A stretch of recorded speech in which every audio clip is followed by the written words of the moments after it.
Rivalries and mixed martial arts go hand in hand. One fighter's glory is another fighter's dream. Some are equipped with experience and determination, proven over time. Others are war-tested soldiers who thrive under even the most intense of pressures. He has it! Tonight, from the Great Wide North, it won't just be two middleweight contenders looking to advance their careers. National pride is at stake as two coaches become competitors. Absolutely! He's out! Teammates become enemies. Contenders will rise, pretenders will fall. If Michael Bisping shows up thinking he's going to get an easy win, he's going to wake up looking at the lights. He's just a wannabe, and I can't stand the guy. I don't like him. I don't respect him. Tonight in Quebec City, their taunts become battle cries, and their fists do the talking. This is UFC Fight Night, Bisping versus Kennedy, and it starts right now.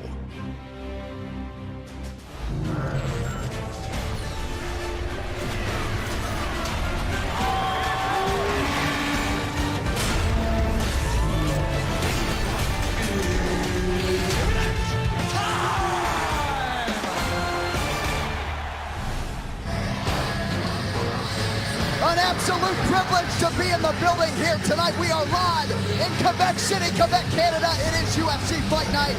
Bisping versus Kennedy here on Fox Sports 1. We also point out closed captioning is available for tonight's telecast as the Octagon opens for business in Quebec City for the very first time.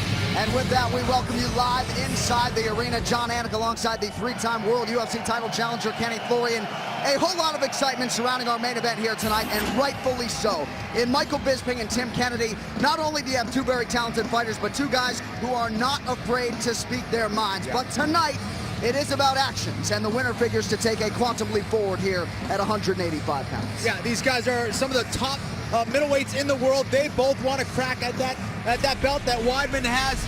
Michael Bisping has been around the game for a long time. He's been a top middleweight, and he does a lot of things that people don't really appreciate, and it really comes in the way of footwork and range. He's a tough guy to take down, and if you do take him down, he gets right back to his feet, John. And on the other side, Tim Kennedy in search of what would be the biggest win of his mixed martial arts career. Well, everybody knows about the grinding style of Tim Kennedy, but what Tim Kennedy showed in his last fight against Rafael Natal is knockout power. This is a guy who is a world-class grappler, but now he's showing that he has knockout power, and that is something that Bisping is going to have to watch out for, especially in the form of that left hook of Tim Kennedy. And you can make the argument that the top 10 in the UFC's middleweight division has never been healthier. You got to think our main eventers are acutely aware of the stakes here tonight at 185 pounds. Tonight is also the finale of the Ultimate Fighter Nations. That means the spotlight shines on the rival coaches, Canada's Patrick Cote and Australia's Kyle Noke. I think we're going to have a fun fight between Noke and Cote. Cote has fought everybody in the middleweight division. He has fought for the belt at 185 pounds. And Cote now has found himself in a new division at 170 pounds and has the ability to really move up the rankings here. This is a very important fight. We know how stacked 170 pounds has been for so long, and he needs this. Kyle Noke, very well-rounded. He has knockout power. He can finish you on the ground, and he is huge for the weight class. When these two went eye to eye yesterday, I was very impressed with the size and length of Kyle Noke. And you know, despite the 19-month layoff for Kyle Noke, because he trains at Jackson Winklejohns in Albuquerque, New Mexico, and given how busy that camp is right now over these last few months, he feels like he is more than ready, and ring rust will not be an issue. And that's not all. We will also crown two new Ultimate Fighter winners. It was the Ultimate Fighter Nations, Canada versus Australia. And the final matchups, Kenny, are clearly Canadian in the welterweight division. Chad Laprise takes on Olivier Aubin-Mercier. Yeah, it was a Canadian sweep. And for these guys at 170 pounds, Laprise is very impressive. An excellent counter striker, has knockout power, and Olivier Aubin-Mercier is an excellent grappler. If he gets you on your back, many times you don't leave without getting tapped out. And of course, we have the middleweight final, Elias Theodorou against Sheldon Westcott. Two guys that are very similar, two very athletic guys at 185 pounds, both excellent grapplers. You know, may we see their wrestling cancel each other out? We may get a brawl on the feet here. A huge opportunity for those four Canadian gentlemen here tonight. All right, let's get to the rules of the Octagon. 3 judges score the bout. The bout duration is 3 5-minute rounds. And for championship fights and main events, we go 5 5-minute rounds. A 10-point must-scoring system is in effect, with the round winner gaining 10 points, his or her opponent 9 or less. And scoring is based on effective striking, grappling, aggression, and octagon control. Well, Fox Sports 1, the place to be for fight fans on Wednesday nights. Thank you for being here. It's UFC Fight Night, Bisping versus Kennedy. We are live in Quebec City. And a lot of fire and venom at Tuesday's weigh-in between Akira Corassani and Dustin Poirier. Huge opportunity for Corassani as he tries to break into the top 10 here tonight against the established contender. Initially remembered for his polarizing run on season 14 of The Ultimate Fighter, Akira Corassani has since created a different impression for himself. That of a legitimate threat in the featherweight division, with a 3-0 UFC record following his stint on the show. Meantime, moving ever closer to a shot at the featherweight title, Louisiana native Dustin Poirier is getting sharper with each win, evident in his victories over Eric Koch and Diego Brandao. That type of improvement could be a bad omen for Corassani, but the New York-based Swede has every confidence that he will be the better fighter here tonight. Coming up next, Akira Corassani squares off against Dustin the Diamond Poirier. Good to have you with us. It's UFC Fight Night. This is Fox Sports 1.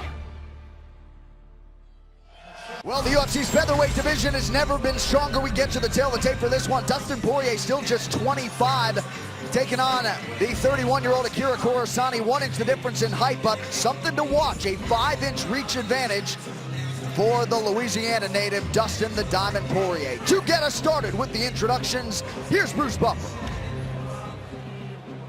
Madame, Monsieur, bonjour, Quebec! Ladies and gentlemen, we are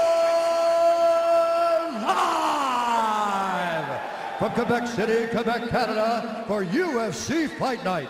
And now, this fight is 3 rounds in the UFC featherweight division. Introducing first, fighting out of the blue corner, an Akira Do fighter holding a professional record, 14 wins, 4 losses. He stands 5 feet 8 inches tall, weighing in at 145 pounds. Fighting out of New York, USA, by way of Lund, Sweden, Akira Corassani. And now introducing his opponent, fighting out of the red corner, a mixed martial artist holding a professional record, 15 wins, 3 losses. He stands 5 feet 9 inches tall, weighing in at 145 pounds. Fighting out of Coconut Creek, Florida, by way of Lafayette, Louisiana, USA, Dustin the Diamond Poirier. And when the action begins, our referee in charge, Dan Mugliata. So Dan Mugliata draws the opening assignment here on the main card. Chrissy Blair to get us going in round 1 of a possible 3 in the UFC's featherweight division. Dustin Poirier against the 6-1 underdog Akira Corassani. The fight clock is brought to you by Transcendence from Warner Brothers Pictures, in theaters Friday, rated PG-13. And you know, you don't always get options when picking fights in the UFC. Akira Corassani circumstantially was presented with 3, and he chose the only guy in the top 10. It was Dustin Poirier. Can completely change the complexion of his UFC career if he can spring the upset here tonight. Yeah, you gotta love that. You know, a lot of fighters would choose the path of least resistance. Not the case for Akira Corassani. He's going big game hunting in Dustin Poirier. And the same goes for Poirier. He didn't have to take this fight either. I mean, he could have waited and, you know, waited for the higher ranked guys, but no, he wants the challenge as well. Corassani bringing in some southpaws to help prepare for Dustin Poirier here tonight. Corassani's been looking for that overhand right early and often. And that's the shot you got to watch out for as a southpaw. Poirier just 25 years old as he snaps off the jab there. And already with 7 UFC wins to his credit. Yeah, that was a nice little combination on the inside from Poirier. Corsani clinches up here, up against the cage. Nice turn from Poirier.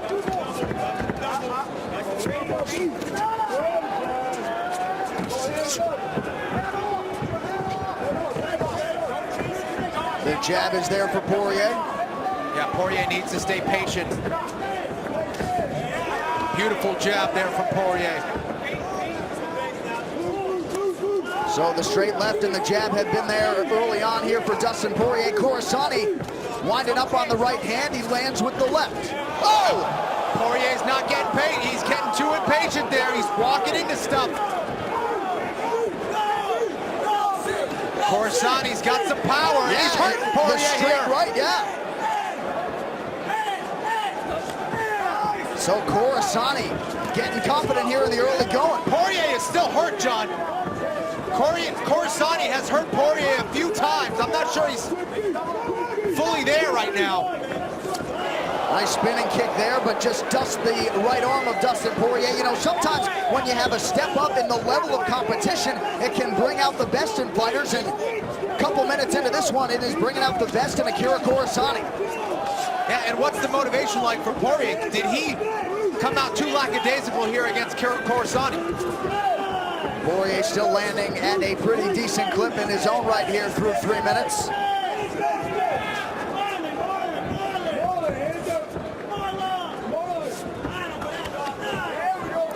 Corsani mixing it up nicely, going to the body and then upstairs, and he lands another right up top. Corsani showing some beautiful footwork here, circling away from that power. He's circling to the proper side. He's been lining up, and look at this. Switch of the stance from Poirier. He landed a beautiful left hand against Corsani that backed him up. And these guys are officially going at it now. 90 seconds to go in the first round. And Poirier really starting to improve upon the accuracy now. Oh, the uppercut just misses. And they're slugging it out. Beautiful trade there from both men. Corsani landed a big right. The chins of both men holding up well as we hit the 1 minute mark in what has been an entertaining first round of this one. I like what Poirier's doing. He's cutting off the cage. He's switching his stances. He's going from southpaw into righty, and it's lining up his right hand now. The best submission in the arsenal of Dustin Poirier is his Darce choke, and he's setting it up right now. Corsani's starting to counter it already aware of the positioning of Poirier. Could he switch it into a Peruvian necktie? Here he is. Corsani's in big time trouble with 30 seconds to go in the first. He could go out. Haven't seen a lot of these completed in the UFC. Man, Corsani's in big trouble here.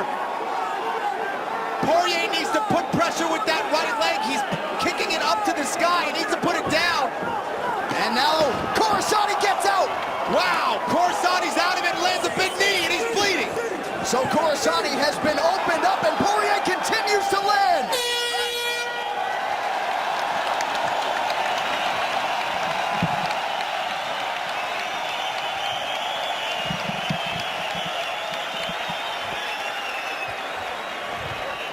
Hey, Daya.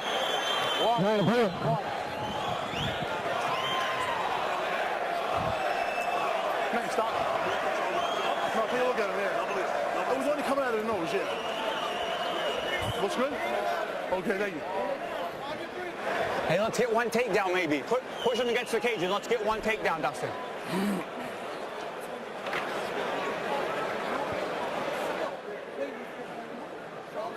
Shoulder movement. Walk that shoulder. Here, you haven't kicked yet.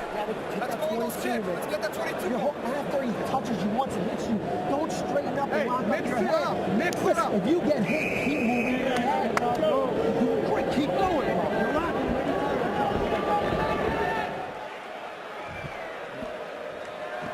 Come on, guys. We have an amazing fight here in Quebec City. Look at the trades here. Trading shots. Both men have hurt each other in the first round.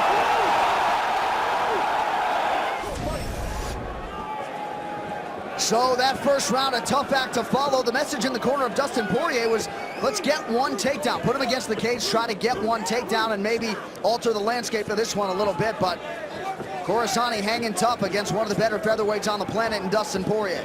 Yeah, Poirier is excellent on the mat. And you'd think he'd have the advantage on the feet with his range, but Corassani's footwork and feints and combinations have been working extremely well for him. Poirier almost had him with a couple of beautiful submissions. Oh, big uppercut there for Poirier. Oh, Corassani's in a world of pain here. This one might be done. Dustin Poirier, another finish. Poirier's pressure, this kid gets stronger as the fight goes on. He started to set up his combinations.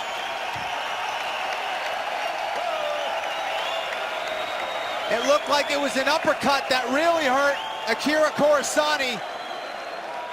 These guys picked up where they left off in the first. Beautiful uppercut from Poirier.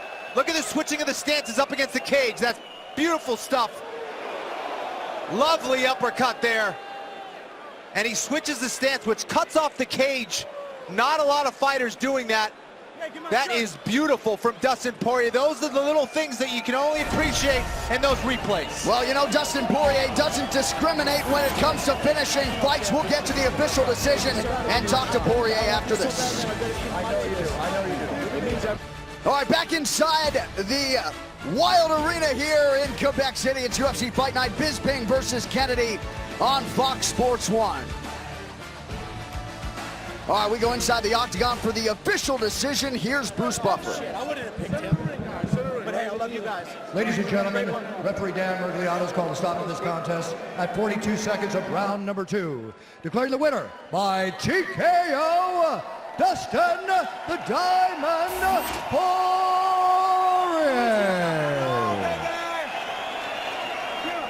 All right, I'm here with your winner. He is Dustin Poirier. A lot of mutual respect, of course, between you and Akira Corassani. Congratulations with that win. You now hold the record for the most wins in UFC featherweight history with 8. Interesting fight there in the first round. At least he appeared to touch you a few times, but you got him in the second. How hurt were you in that opening stanza? I'm not sure what he hit me with, but he hit me with something, and I was definitely hurt pretty bad. I heard his corners yelling, he's hurt, and I just tried to have my best poker face, you know. I thought he was going to try to come in for the kill. I was going to load up my left elbow, but he didn't press too hard, and I recovered pretty quickly. You certainly did, and the second round was all you. We're going to have you take us through the finishing sequence, if you would. The uppercut set up the fight-ending combination. Yeah, you know, I'm watching it right now.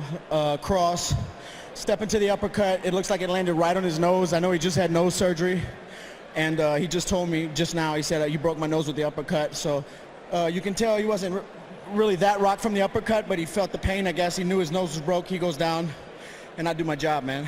So a lot of the guys in the top 10 were tied up. You're ranked 6th in the world. You accept this fight. What was your mentality coming in that perhaps you had more to lose than gain in this spot? You know, man, I say it till I'm blue in the face. I'm not here to pick fights. My job is to fight. When these guys tell me who I'm fighting, I lace up my gloves and I go to work. You know, I'm a fighter, man, and I got a lot of fights ahead of me, and my better fights are still ahead of me, and I'm getting better, and I'm having a blast, man. That was fun. That first round was fun. Scary to think how good you can be. 25 years old, already 8 wins in the UFC, and few bigger than that one here tonight. No doubt bigger fights await. Congratulations on a huge performance here tonight. Your winner, Dustin the Diamond Poirier. Dustin Poirier is definitely a fighter. Looked phenomenal out there. Really had to battle through some adversity in the first round. Came back and got the win by knockout. And for Akira Corassani, who took this fight, I gotta say, even in defeat, his stock went up. And Dustin Poirier's 75% finishing rate goes up as well. He passes Chad Mendes for the most wins in UFC featherweight history. All right, later tonight, star power, Michael Bisping has 14 UFC wins, but what he truly covets is a shot at the middleweight championship. Well, to get there, He must first get through the perennial tough-out, the American Jim Kennedy. Kennedy 2-0 out of the chute to begin his UFC career. He asked for this fight, he got it. Kennedy and Bisping still to come later in our main event. But coming up next, it's the Ultimate Fighter Nation's welterweight final. Chad Laprise was Patrick Cote's top pick to run the table. Now, the final hurdle, his Team Canada teammate and fellow unbeaten Olivier Aubin-Mercier. A six-figure UFC contract on the line after this. This is UFC Fight Night.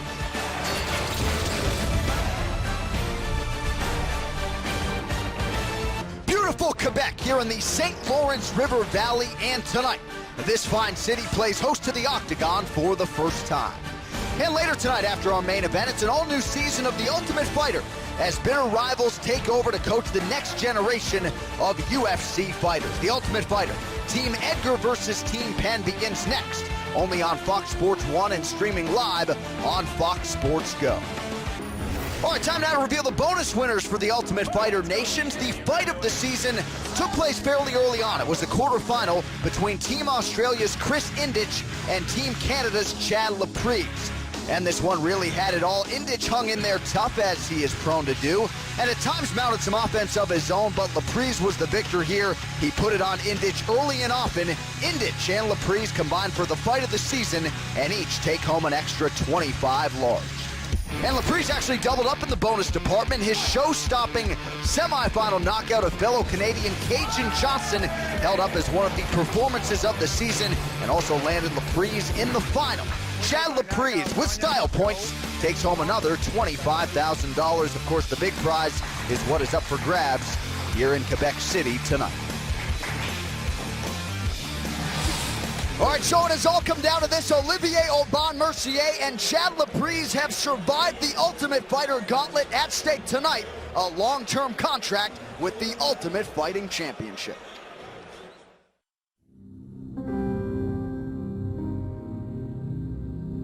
Mon nom est Olivier Aubin-Mercier, je suis de Montréal, je m'entraîne au H2O MMA et Tristar. Je pense que le monde du Québec a besoin d'un nouveau héros depuis que Georges Saint-Pierre est parti, a pris sa retraite.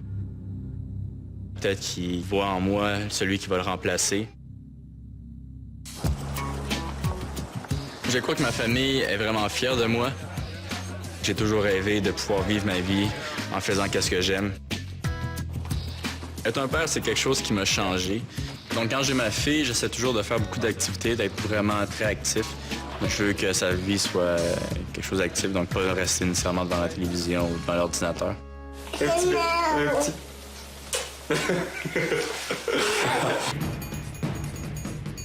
viens à peu près chaque jour ici au H2O m'entraîner avec l'équipe de Jiu-Jitsu, justement pour améliorer mes techniques, mes soumissions. Je pense que c'est une grosse partie de mon jeu. Je pense que ce que Chad va essayer de faire, c'est de rester debout, d'éviter les takedowns puis de ne pas aller au sol. Donc moi, ça va être l'opposé que je vais essayer de faire. Je pense qu'il sait que je suis meilleur que lui au sol, que je suis meilleur que lui en lutte, puis que mon debout ici, il ne faut pas sous-estimer dans cette partie-là. Chad, que ce soir, mon rêve va devenir réalité. My name is Chad, the disciple of Laprise. I'm 27 years old. I've lived in London here for about 3 years now. It's a beautiful place to live. I've been married for 5.5 years to my beautiful wife, Emily. She's definitely my rock, and without her, I definitely wouldn't be in the sport. She's the one who told me to quit my job. We ended up selling our house. We ended up moving up here with pretty much nothing. I'm still a fighter, but first and foremost, I'm a husband to her. She's one who always believed in me, and now my dreams are coming true. This is one of the top gyms in the country. It's called Adrenaline Training Center. It's formerly Team Tompkins. I think we got like 6 guys here who fight in the UFC. Great coaching staff here, great training partners, and I'm super blessed to call this my home gym. Some of my teammates, they started calling me the disciple because I'm a Christian. It just kind of stuck. Once I'm done fighting, when I'm retired, I want to open up a fight church. So I'm going to become a pastor. I'm going to have a gym where guys can come in and learn about God and train in mixed martial arts as well. Fighting Olivier, you know, he's a very skilled guy. I know exactly what he's going to try to do in this fight. He's going to try to get me up against the fence to take me down and try to submit me. So it's my job to stop that. Get out there, set a pace on him early, and get right in his face. And definitely let him know that he's in for a fight. I have to stick and move. Hit him and hit him early. Don't let him get some momentum swinging. Olivier, it's just going to be business. We were friends before. We'll definitely be friends after. I have to be the ultimate fighter. This is my dream to fight in the UFC. And there's not a chance that I will lose. Coming up next, the first of two Ultimate Fighter finals as Olivier Aubin Mercier takes on Chad, the disciple Laprise. The fellow unbeaten 25-year-old Olivier Aubin Mercier, 1 inch is the difference in height. A slight half-inch reach advantage with the slight favorite Olivier Aubin Mercier. These two men now 15 minutes or fewer away from joining the UFC on a more full-time basis. All right, we are ready for the Ultimate Fighter Nation's welterweight final, and so is the veteran voice of the Octagon, Bruce Buffer.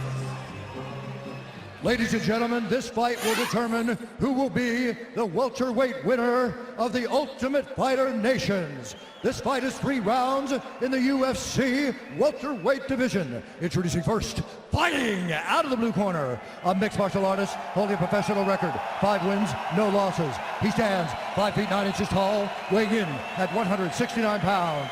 Fighting out of St. Bruno de Montarville, Montreal, Quebec, Canada, Olivier Aubin Mercier.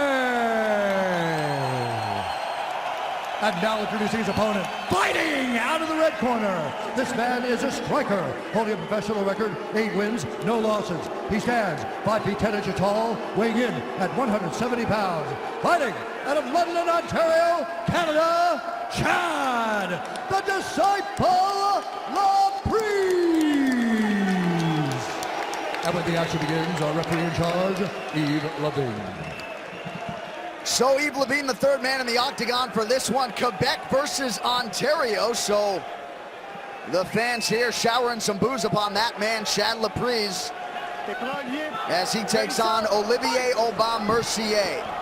They touch him up and we are underway. The fight clock is brought to you by Transcendence from Warner Brothers Pictures, in theaters Friday, rated PG-13.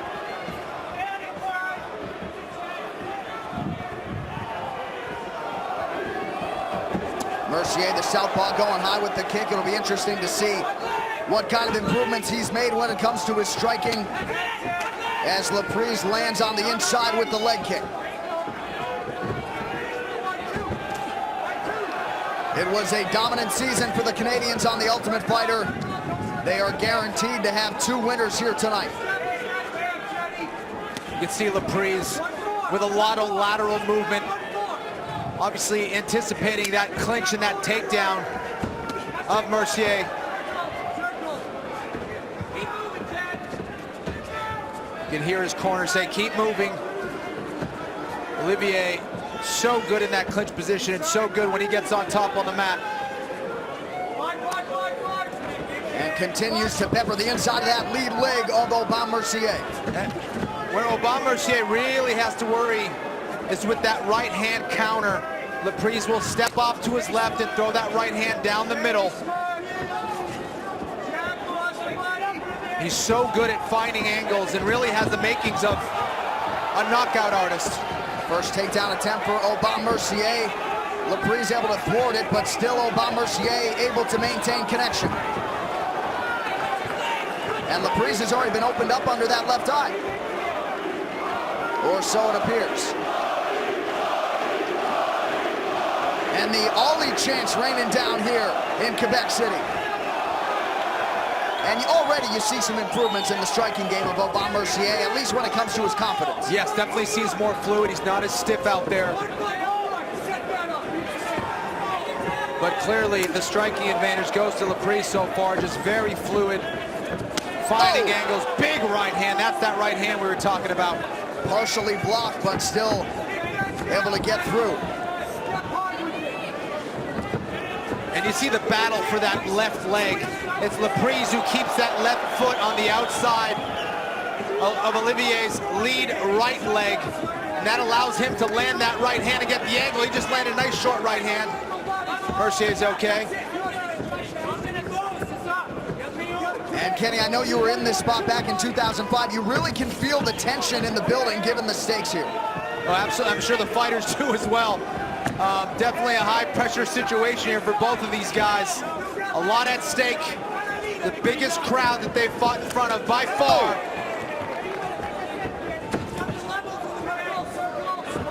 And what Mercier needs to do is put his punches together in combination to set up that takedown right there. And Laprise disrespecting that attempt. A nice sprawl in defense of the takedown for Chad Laprise, and then comes out of it with a combination.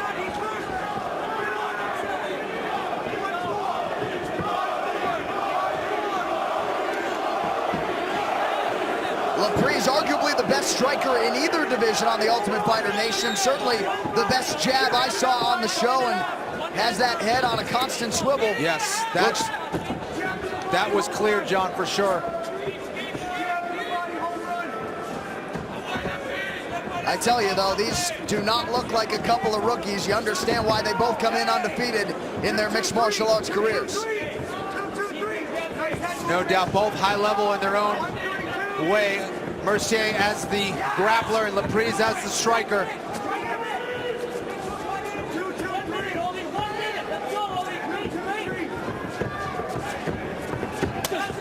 Nicely done to the body there by Aubin Mercier.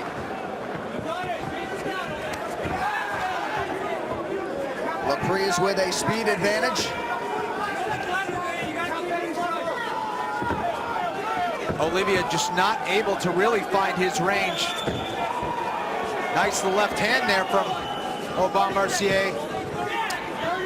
But just a lot of movement from Laprise. He's making Mercier really work out there.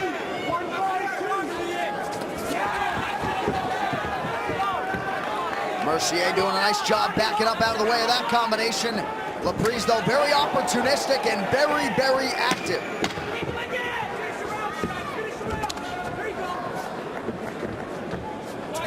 Laprise pressing forward, nicely done with the right hand on the button.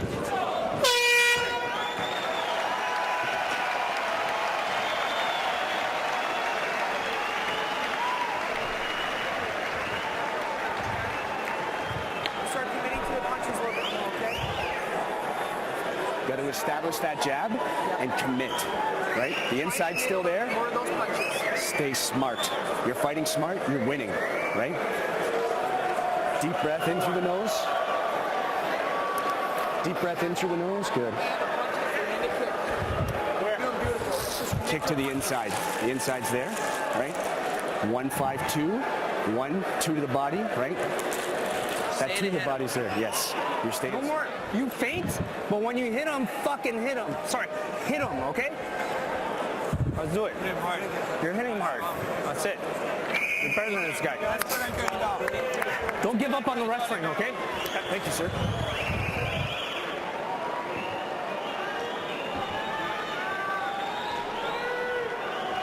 All right, back to live action now. Round 2 in our Ultimate Fighter Nations welterweight final. Chad Laprise and Olivier Aubin Mercier.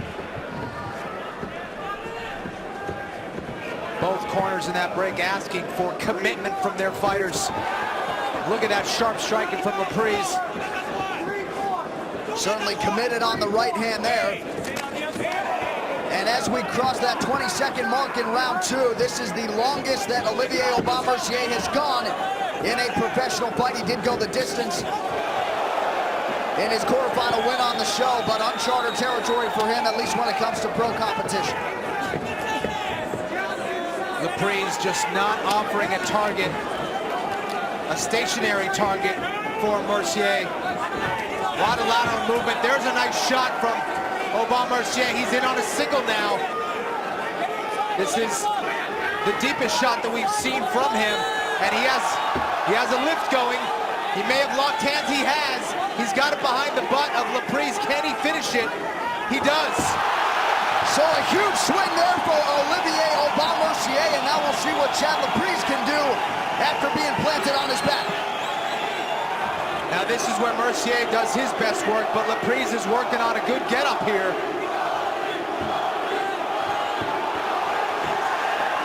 He just sat into a guillotine. Laprise is on top, and he's avoided it.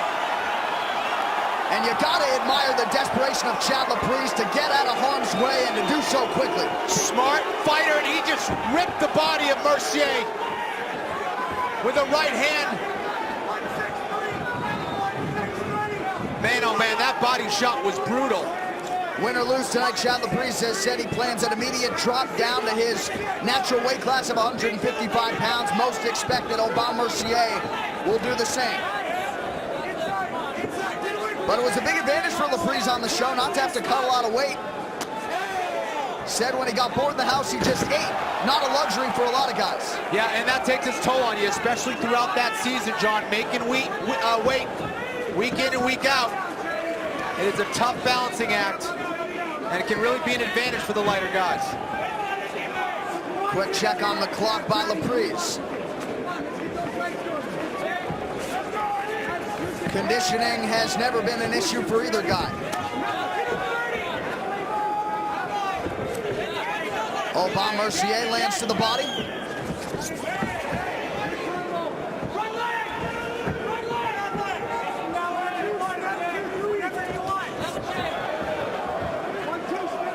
Looks like Aubin Mercier starting to find his range with his left hand, his jab.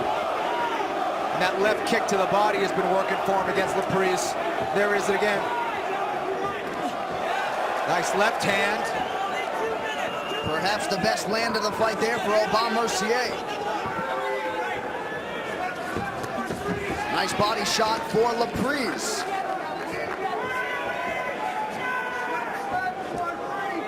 Nothing at all flat-footed about the striking approach for Chad Laprise. He is constantly getting his head off of that center line. Constantly moving. It's beautiful to watch, John. Just his rhythm, the footwork, the angles that he's creating for himself, the feints, and a lot of variety.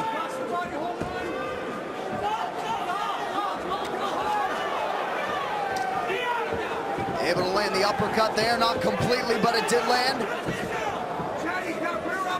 Now, Aubin Mercier is doing something very nice. He's just keeping it simple there. Big shot from Laprise, sorry. Yeah, partially blocked, but... Yeah, he's keeping it simple. He's going with the weapons that have been working for him. That left hand, that left kick to the body. He just needs to turn it into a shot here and try to put Laprise back on the mat. Nice jab from Mercier.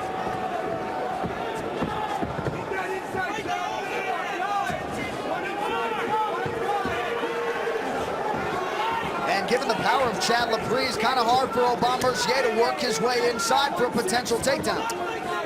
Yeah, he definitely is respecting that power, but it's that footwork. Nice little blitz there from Laprise. Premiere of the new season of The Ultimate Fighter follows us here on Fox Sports 1.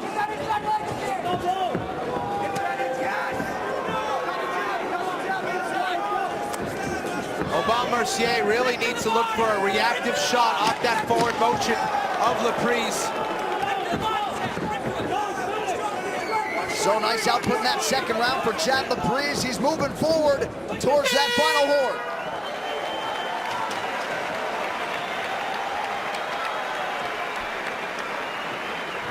Sit up, sit up, sit up. You're good. Breathe, breathe, breathe, breathe. That's it. Just recover this round, all right? Okay. Let's go. You won that round, okay? But you gotta solidify. You gotta win this one, okay? Let's go. Breathe, breathe. Don't forget mixing up. When he's against the cage, you gotta shoot, okay? He's very aggressive now, okay? I understand. Keep your hands up, but when he's aggressive, that's a good time to take him down. Make him think the rest of it. You can't just kickbox with him, right? Ride the shots, okay? Stick this jab, stay smart. 5 minutes and it's yours, buddy. 5 minutes and it's 5 minutes and it's yours. Chad, just keep ahead of him. Keep ahead of him, stay on the cage. Go, guys. You're looking beautiful.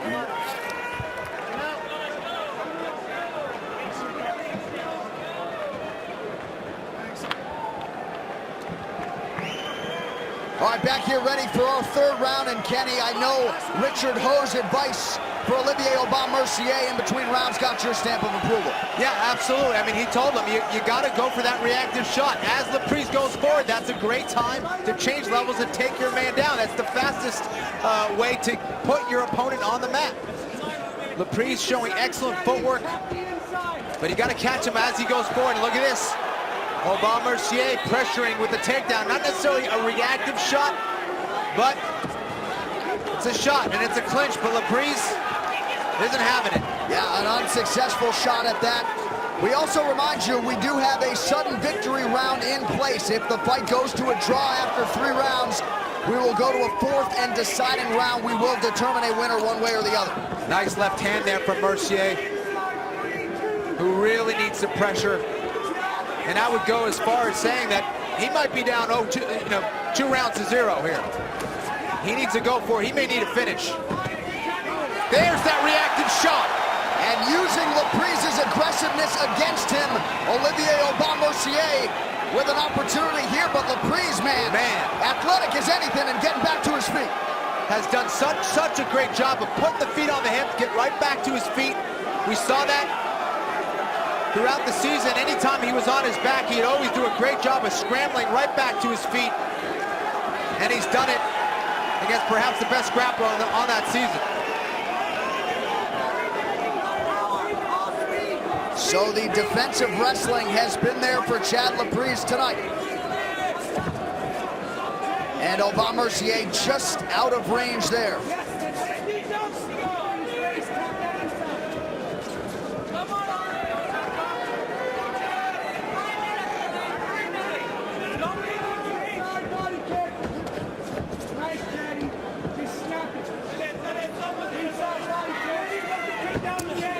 Nicely done to the body there by Aubin-Mercier, and he follows up.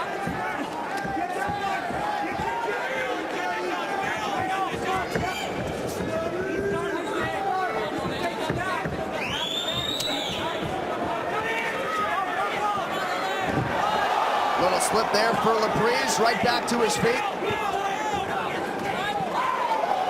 Nicely done with the right hook there for Aubin-Mercier.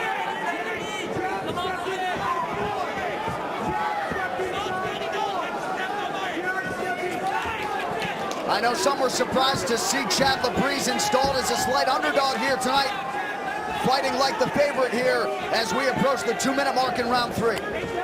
Looks so confident, so smooth on the feet, John, and grappling-wise, he has given Olivier fits on the mat. Beautiful combination there. Yeah, and the left hook to cap it might have stunned Aubin-Mercier. And look at the awareness, how he circles away from the cage. Just pretty stuff from Laprise, who really looks like a veteran tonight. And he probably wants nothing to do with Aubin-Mercier's guard.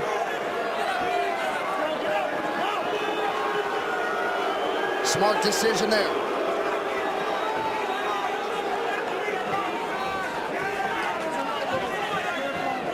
"90 seconds to go in this one, the Ultimate Fighter Nation's welterweight final. Big uppercut there. Yeah, nice little leaping uppercut there from Aubin-Mercier. A little over a minute to go. He's got to go for it here, John.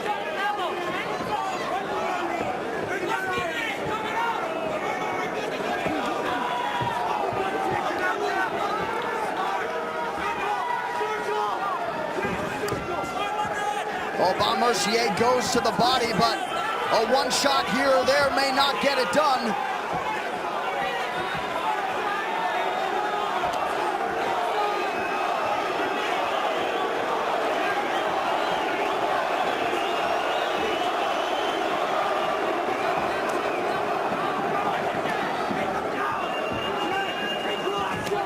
And Aubin-Mercier continuing to mess with that left hand. I don't know if it's an injury, a glove issue. Oh, nice spinning attempt there by Laprise. Beautiful spinning back kick there from Laprise. Now a nice blitz.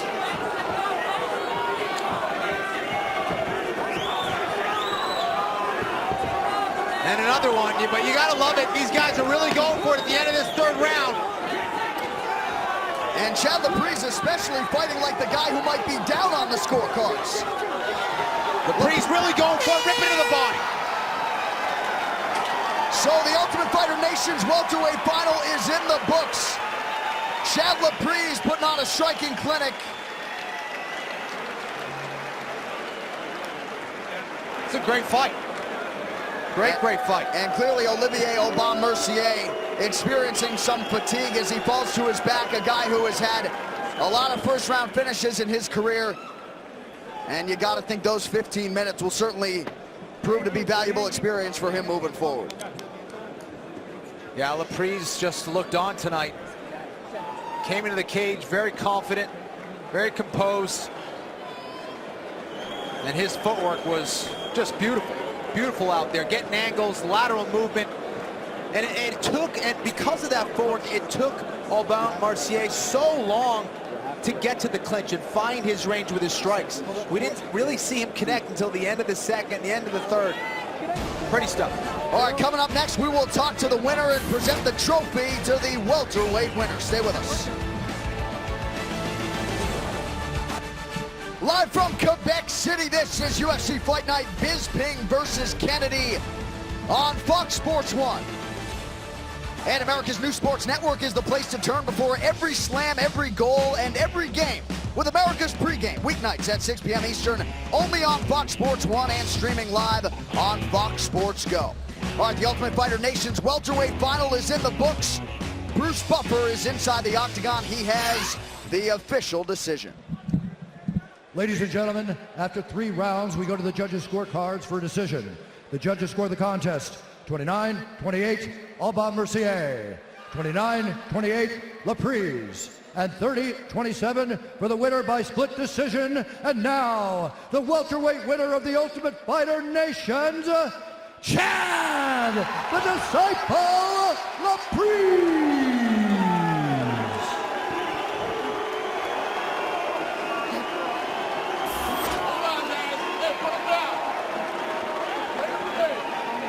Congratulations, Chad. You are the Ultimate Fighter.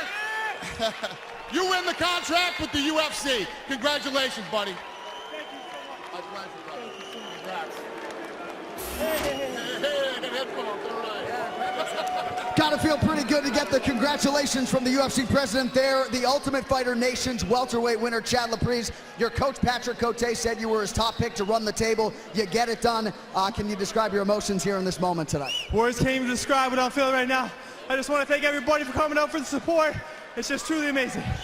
I know you expected that your wrestling defense and your grappling defense was going to be tested here tonight, but I want to talk about your striking. You were so confident and comfortable from the minute you stepped foot in here tonight. Any nerves in advance of your UFC debut at all? No, I really wasn't nervous at all.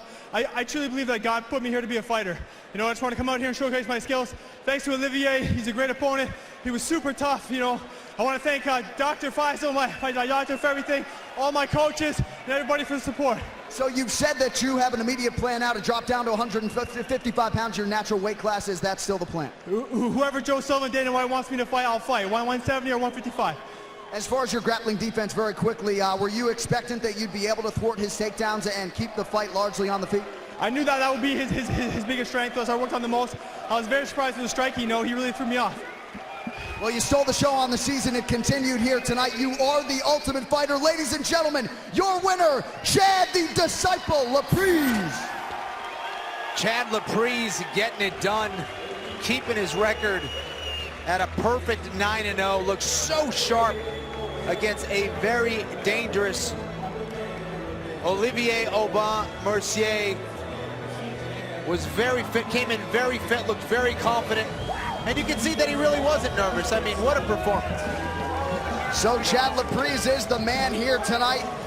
And of course, my biggest takeaway, as I mentioned through the fight, was just the confidence, you know, and I think that really bodes well for him moving forward if indeed he drops down to the treacherous waters at 155 pounds. Clearly, though, you would think that's where he belongs, yes? Yeah, I think so as well. And I tell you what, based on what I saw tonight, he can go right there and compete with a lot of top lightweights. And that's saying a lot considering how tough a division that is. But Laprise has all the skills and all the determination to be out there and be a top fighter. All right, so one Ultimate Fighter winner has been crowned, and straight ahead, it'll be the Ultimate Fighter Nations middleweight final. Sheldon Westcott stormed through the field with a pair of submission victories. Tonight, though, represents without question his toughest test to date. He squares off with his training partner turned opponent, the unbeaten Elias Theodorou. Also still to come, our 5-round middleweight main event. Michael Bisping returning to action for the first time in just under a year. The American Tim Kennedy charged with welcoming the Count back to the octagon. He's got visions of securing the biggest win of his career. Stay with us.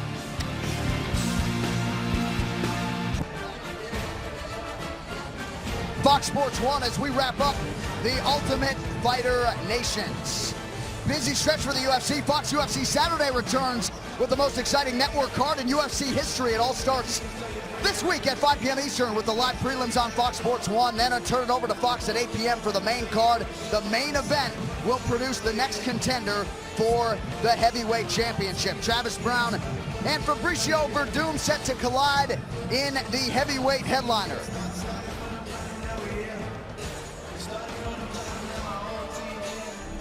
In my fights, I didn't need judges. I didn't need referees. At the end of the day, I'm gonna take this into my own hands. I'm gonna dominate. I'm gonna give you a reason to lose.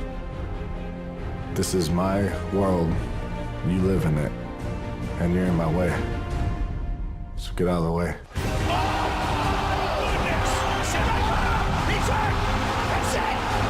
Travis Browne is a monster. Every time we see him inside the octagon, we see an upgraded version. What you have in Travis Browne is a man who refuses to lose, a man who believes that it is his destiny to one day wear that heavyweight strap. But in front of him stands Fabricio Werdum, an enormous heavyweight with very good stand-up and one of the best ground games in the business.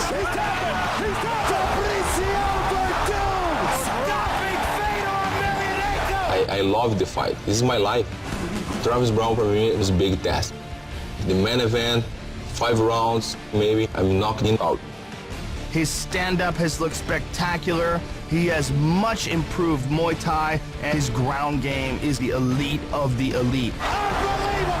This is a must-win fight for both fighters. I want to see him in the ground. There's nothing he can do to stop me. The winner will be considered the top contender in the UFC's heavyweight division. He's looking for an excuse to lose, and I'm gonna give it to him. Looks like Werdum and I have a date. I'm ready, whenever you are. I'll take you out, let's go. I'm ready for a quick finish here. Everything is on the line in this bout. Travis Browne! The winner gets Cain Velasquez for the UFC heavyweight title. So huge stakes in that heavyweight main event. You've also got Miesha Tate returning to the octagon against Liz Carmouche. And in the lightweight division, a matchup of perennial entertainers Donald Cerrone and Edson Barboza, Brad Tavares, Yoel Romero. You can catch Road to the Octagon all week long as well. Check your local listings. It is the perfect primer for Fox UFC Saturday. So as far as stakes are concerned, they couldn't be a lot higher. Fabricio Werdum, Travis Browne for the right to face the UFC heavyweight champion, Cain Velasquez. Number 2 against number 3. 2 big boys, guys that are extremely technical, and guys that don't like to waste time. These guys are finishers, and I think we're going to get a finish in that one. 5 rounds of Werdum versus Browne. That is going to be insane. Browne has found a tremendous counter to guys that are trying to take him down with those elbows, and Werdum is just an absolute monster on the mat, of course, but the improvements that he's made with his striking have been phenomenal. A guy who really goes for it, and Travis Browne, again, just a guy with a lot of size, and both these guys have trained for this fight like it's a championship fight. It's 5 rounds. They know the importance of it, and Cain Velasquez needs a challenger, man. Yeah, Travis Browne really seems to be all the rage right now in the heavyweight division. 3 straight knockout of the night performances. Fabricio Werdum, though, now amidst his second UFC stint, is 3-0 as well. And the striking game, as you heard from Joe Rogan, is starting to match up with the grappling game. So needless to say, there will be a worthy #1 contender after Saturday night. Yeah, absolutely. Been working very hard with Javier Cordero, and I had a chance to talk to Fabricio last week. He's been training very, very hard and working a lot on his strength conditioning, so it's going to be a great fight. Travis Brown been doing the same. We shall see. The Octagon hits Orlando Saturday night for Fox UFC Saturday. Of course, a lot of business still to attend to here in Quebec City. Still to come, the collision of coaches. Patrick Cote's team stole the show on The Ultimate Fighter. Tonight, the Predator gets his chance to shine. But of course, Team Australia's Kyle Noki is finally healthy. He will be looking to spoil the party here in Canada. That fight is yours coming up later. But up next, it is the Ultimate Fighter Nations middleweight final.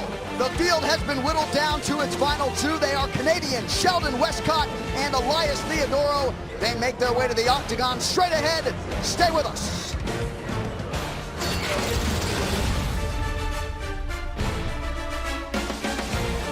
We are back here in stunning Quebec City for UFC Fight Night, Bisping versus Kennedy. And tonight we're also putting a bow on the Ultimate Fighter Nations, and that brings us to the winner of the second performance bonus of the season. It goes to Team Canada's finalist Sheldon Westcott for his semifinal victory over Team Australia's Vic Grujic. The choke was Westcott's second straight win by submission. Westcott also takes home $25K for the performance bonus of the season. All right, so the last two middleweights standing are Team Canada powerhouses Elias Theodorou and Sheldon Westcott. Only one man will leave the Octagon forever branded the Ultimate Fighter. St. Albert, born and raised fighting out of. I wouldn't live anywhere else. I wouldn't raise my kids anywhere else. It's the most beautiful place I've been in the country and the world.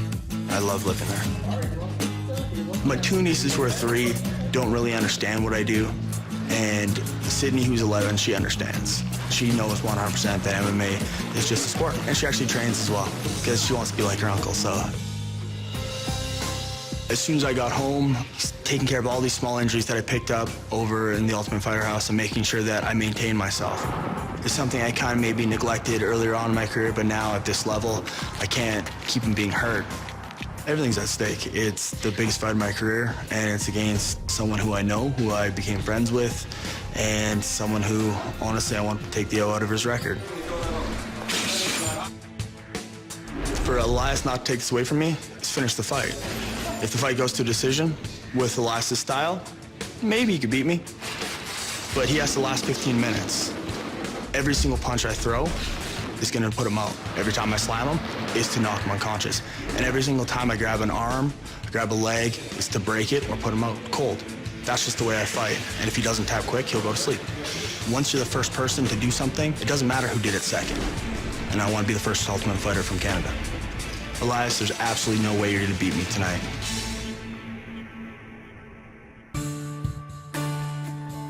My name is Elias Spartan Theodorou. I'm from Toronto, Ontario, Canada, and I train out of Head Rush Training Center.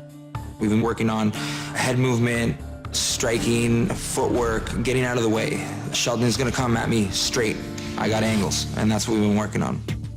When you tell your parents that you want to be a professional puncher and kicker, they got some reservations. But over the last 3 years, I kind of just shown my focus and my dedication and my love for this sport, and they honestly are my bedrock. With my mom, it's still taking some time. She starts every fight like this and ends it like that. So only luckily because I'm undefeated, she ends up like this with a smile. So that's always half good. My brother, he's just as supportive, and he's my best friend. The whole family, we just kind of are just like this, man, and it helps me get where I am today. Ever since I came back here, there's been a lot of hard work, footwork, it's movement, it's just hitting him. He's an opponent that doesn't like to get hit. We saw how on The Ultimate Fighter, he rushes forward like a bull because he wants to finish a fight as quick as possible. He doesn't enjoy being there. I enjoy being there. I'm a fighter, and I'm gonna hit him and move out of the way and rinse and repeat. I got a pace that no one can handle. All the power to Sheldon, he's actually a very athletic person, but I have the mentality of no. Whenever my opponent tries something, all I say is no. And I do that with my cardio and my pace and just my will. I don't know how to lose, and I don't plan on losing anytime soon. Sheldon, I like you, but I'm gonna do what I always do, win. Coming up next, it is our Ultimate Fighter Nations middleweight final as Elias the Spartan Theodorou battles Sheldon Westcott.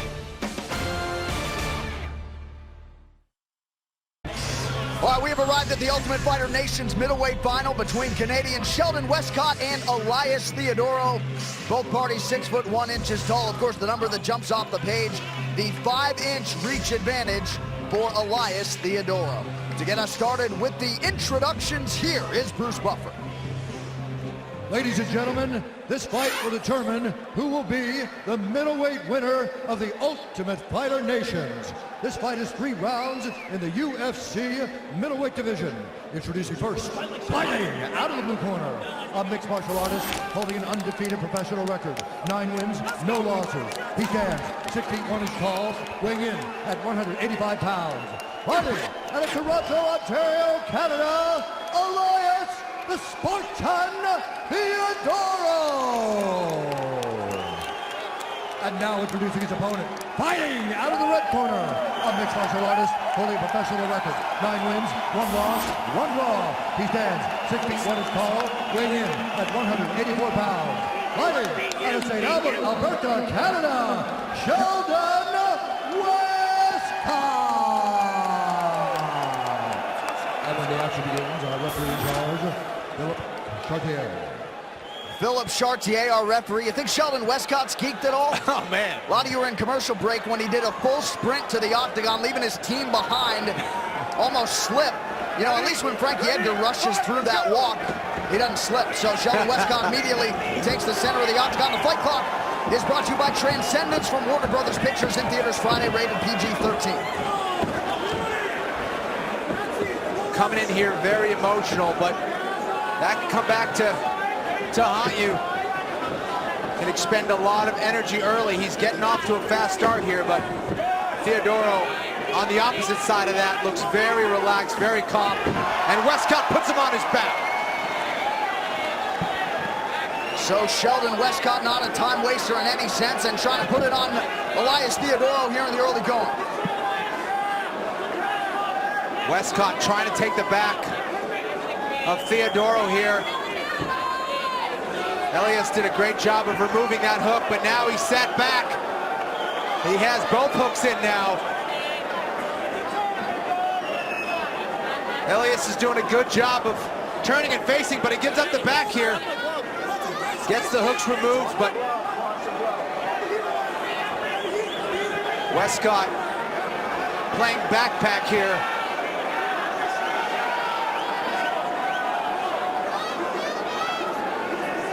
Elias Theodorou fought 5 full rounds on the show for Sheldon Westcott. 2 first-round finishes in under a minute. Yet it is Westcott who is the underdog here tonight. Elias Theodorou trying to work that hula hoop escape. He's controlling the wrist. Needs to grab that far leg and swing him off. He's got to be careful here. Westcott will just grind that face and look for a neck crank or face crank here. He's strong enough to pull off the submission that way.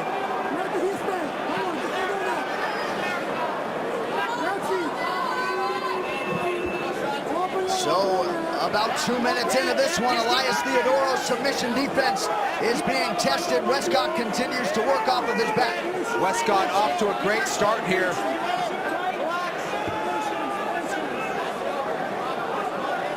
Elias trying to grab that 2-on-1 on the wrist and swing him off, and he's doing a great job of escaping here. And he's out!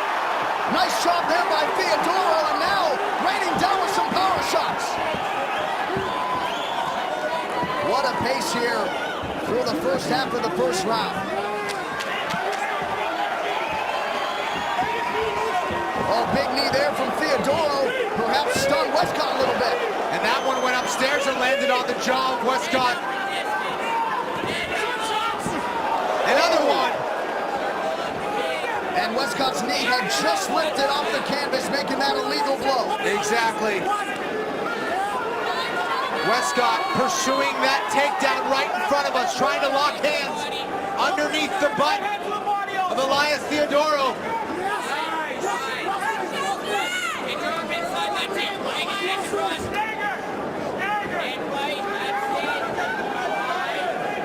Theodorou defending the takedown very well so far. Oh, nice elbow there on the ear by Theodorou.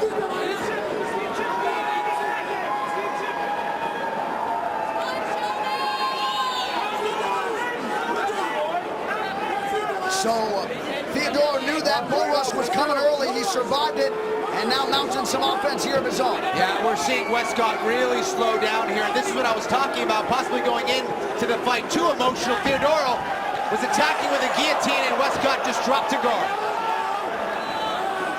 Being overly emotional, you spend a lot of energy, you don't pace yourself properly. I'm not saying that's the case right now for Westcott. He still may be fine, but... Okay, great.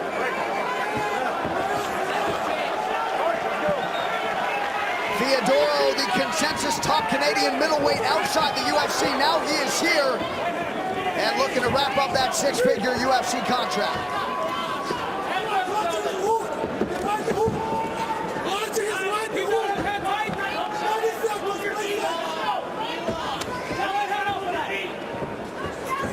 Seconds now to go in what has been a very fast-paced opening round.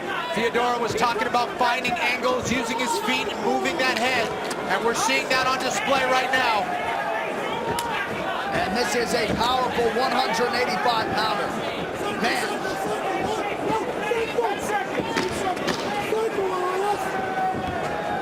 So in round one, it was Westcott early and Theodoro late. Theodoro continuing to pressure here down the stretch. Nice round there.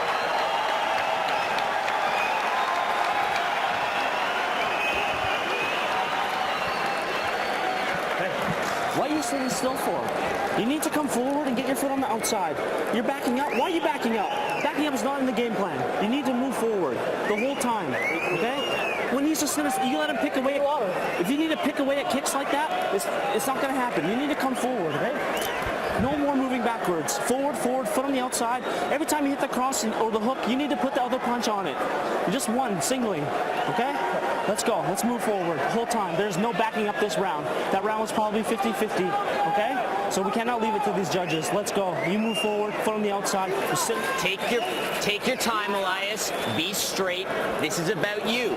Fight your fight, baby. Let's go. Let's go.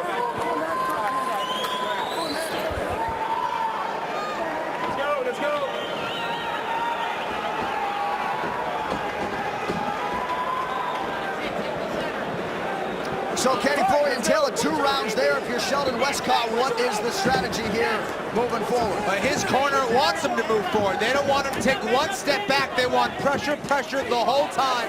But right now he's getting countered by Theodoro. And Theodoro is avoiding that forward pressure with angles and lateral movement. And he's landing shots because of it. And look at the variety in his striking. And that will make a guy go back. Yeah, the punches in bunches for Theodoro, and for Sheldon Westcott. Spent a lot of that gas tank in that first round, especially in those first 2 minutes. That's right. Theodoro is working on a takedown of his own here. That is a powerful kid right there. Now he's trying to take the back of Westcott. Theodoro prides himself on his cardio and his mental toughness. When the UFC asked him about his strengths, those were the first 2 things he listed.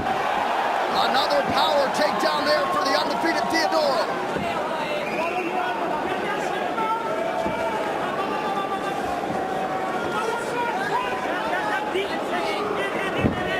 Theodoro doing a good job of really trying to tire out Westcott. He's kind of baiting him and then trying to take him down. He's letting him waste a lot of energy. He's relaxing on the clinch, taking his time.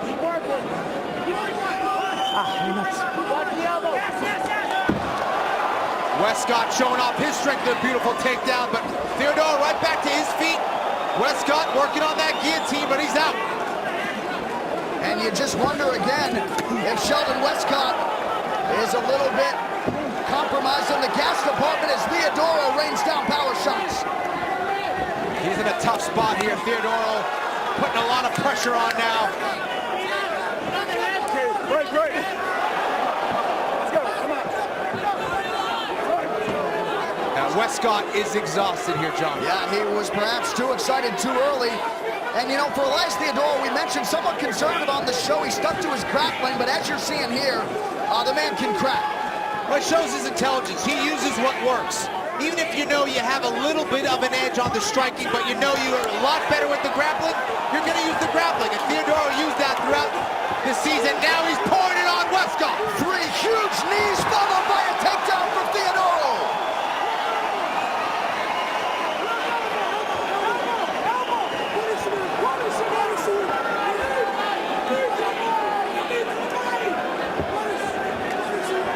And Theodoro working towards a potential finish here.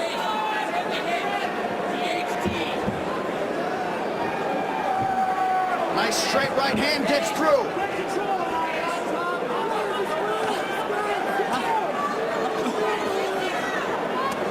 So perhaps a valuable lesson learned here for Sheldon Westcott as we go under 2 minutes in the second round.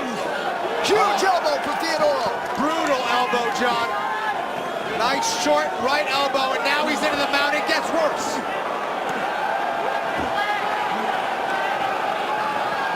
I tell you though, Sheldon Westcott, much respect, he's digging deep, staying in this fight.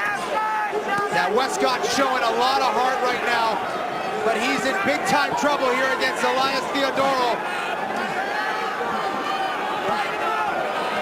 Elias Theodoro, 1 career win by submission, trying to finish things off here in the second round. Nice escape from Westcott. He's in the half guard position, way better than the back mount, but Theodoro still pouring it on with short elbows and hammer fists. And a huge mouse on the forehead for Sheldon Westcott. He has absorbed his share of punishment here in round 2. Less than a minute to go. A little high bomb there from Elias Theodoro. Wow. And that'll make your mom get behind a fighting career. I know you never shouted out Inez, but... No, I did not.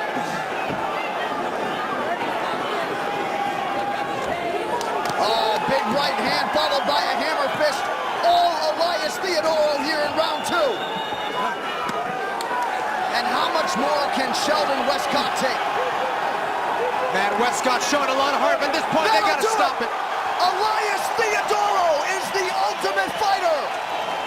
How about that, my man? Man, Theodoro is legit. 10-0, and he is no longer the best middleweight outside the UFC from Canada. He is here, and he has just secured a 6-figure UFC contract. Man. I tell you what, Westcott, who is a legitimate beast, just was really outpaced by Elias Theodoro, who just played it very smart from the beginning, John. He was in a tough position. He waited out, he stayed patient, and got the win. So Elias Theodoro getting it done tonight. We'll talk to him and present that trophy after this. We are live on Fox Sports 1. Stay with us. We are back inside the arena here in Quebec City. It is UFC Fight Night. Bisping versus Kennedy here on Fox Sports 1.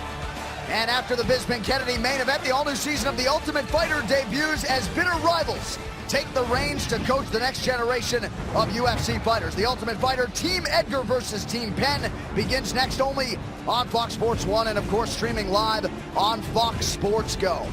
All right, let's get it inside to Bruce Buffer. He has the official decision.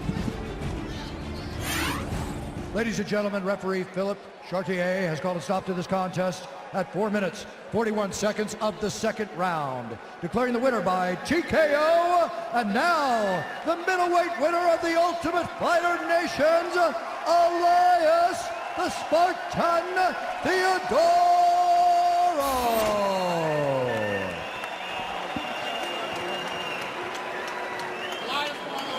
Elias, congratulations. You are the Ultimate Fighter.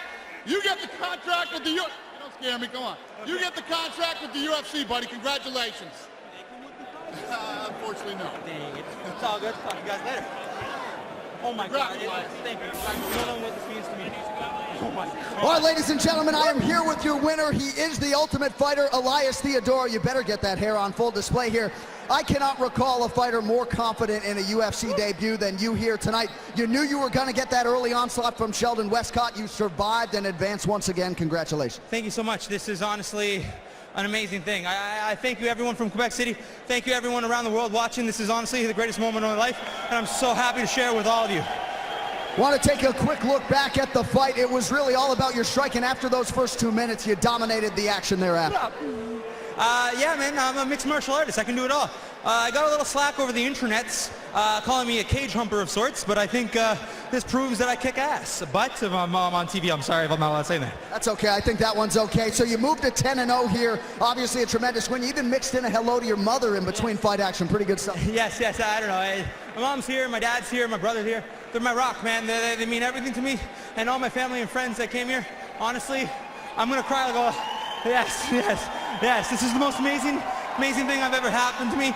I'm honestly in the names of Stephen Bonner, what's it called, Forrest Griffin, Rashad Evans, the list goes on, man. My name is amongst that, and my good friend Chad LaPriest. Amen to that guy, man. He kicks butt too.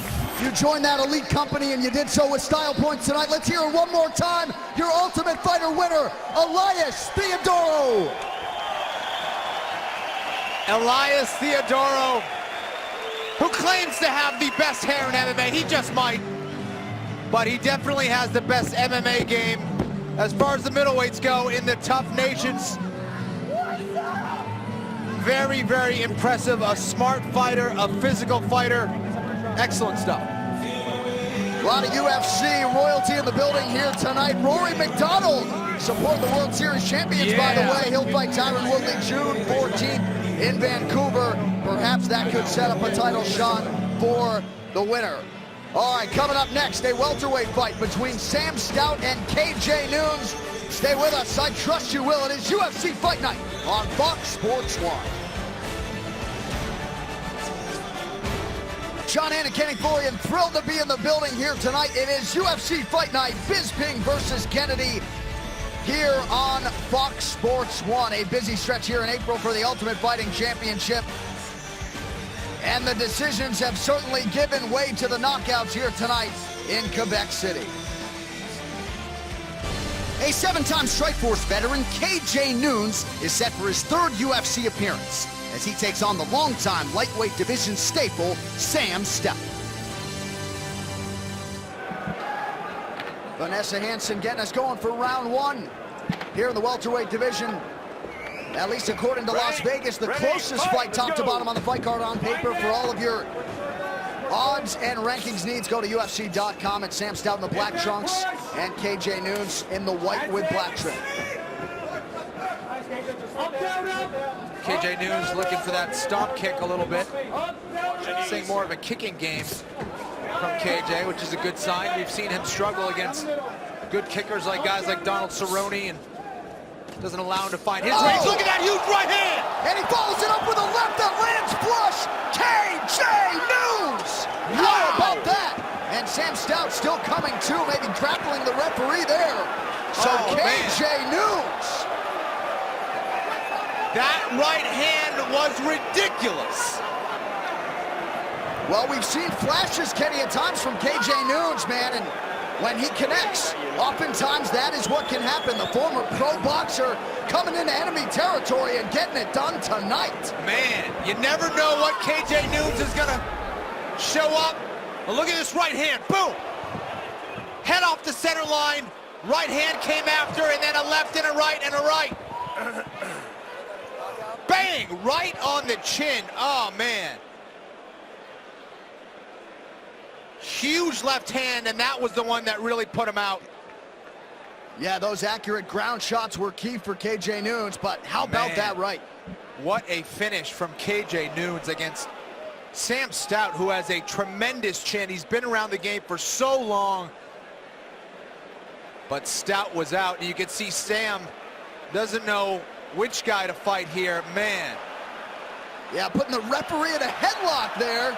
Yeah, he was out of it.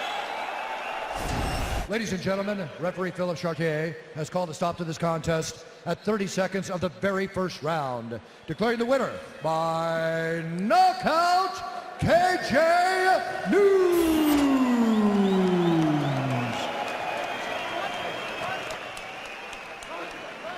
All right, I'm here with your winner, a very happy man, KJ Noons. Quick day at the office, 30 seconds here tonight. Congratulations on what certainly is your biggest UFC win. Most definitely. I want to say thank you to UFC and thank you for the fight. It was a great fight. Thank you. Well, we want to take a look back at it and get your analysis here. It was the overhand right. You leaned and hit him right on the button. Your thoughts on how the end of the fight transpired? Sam's a tough guy. This is probably my toughest camp I've ever done. I trained 3 months for this. I was in top shape. And, I just came in with the overhand right, and he's never been stopped. And this is by far one of my best wins. He's a great competitor, tough guy. And you certainly stayed focused there to make sure the accuracy was there on those final 2 blows, the left and then the right. Scintillating knockout victory for you here tonight. As you move forward now, is the future at 155 or 170 for you? I mean, we just agreed to do a catch weight last minute because we didn't want to cut so much weight so we make for a more exciting fight. And I think it did. And I don't know, whatever UFC wants me to be at. But it was a great fight. Thank you, Canada. I want to just give a shout out to my Uncle Ulu who passed away and Dion that passed away. This one was for you guys. Thank you very much, and I know you got some Canadian fight fans now in your corner. Tremendous victory. Ladies and gentlemen, your winner, KJ News. All right, up next, it will be the Predator, Patrick Cote's turn. He is a local in every sense. 13-1 on Canadian turf tonight. He chases a 3rd straight victory inside the octagon. He will face his rival coach from the Ultimate Fighter Nations, the versatile finisher Kyle Noak, who is back for the first time since September of 2012. Noak and Cote are coming up next, and later, Michael Bisping and Tim Kennedy in their grudge match. I'm going to beat Tim Kennedy so badly that nobody's ever going to want to tune into a Tim Kennedy fight ever again, because they're going to know that he's a pretender, a wannabe, and after I'm done, he's going to be working at an army recruitment office. When I finish Michael Bisping tonight, I think it makes a bold statement to everybody in the middleweight division, that I'm not a pretender. I think I'm one of the best, and I want to be fighting the best.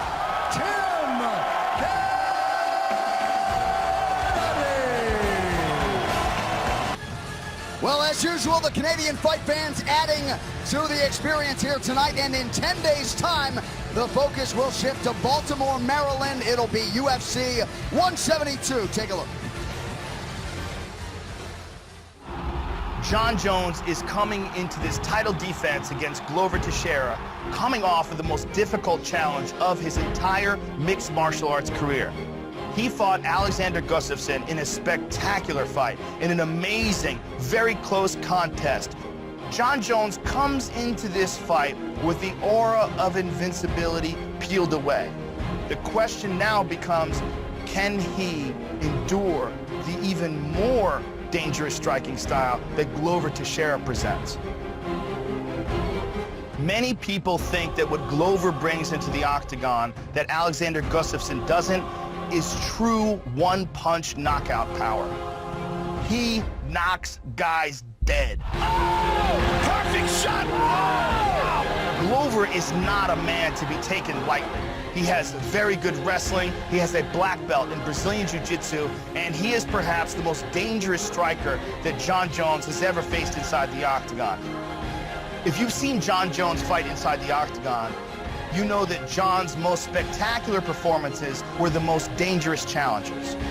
Although Jon has more UFC fights and Jon has more title fights, Glover Teixeira has been around the block and comes into this fight widely considered to be the most dangerous threat that Jon Jones has ever faced inside the octagon. Well, in March of 2011, Jon Jones became the youngest champion in UFC history. His 7th title defense coming up at UFC 172 against Glover Teixeira. Also that night, as you see there, Anthony Rumble Johnson returning to the big show against Mr. Wonderful Phil Davis. Huge middleweight fight, Luke Rockhold and Tim Bosch. No surprise, all hands on deck for the UFC at 172. Prior to the fight against Alexander Gustafsson, everyone considered Jon Jones virtually unbeatable, and that's just a fact. Let's keep it real. And when he fought Gustafsson, people saw that it was possible, that you can get, outbox him. You can't take him down. And for Glover Teixeira heading into this fight, that's a big confidence builder for him. And what is Jon Jones' confidence going to be like coming off of that Gustafsson fight?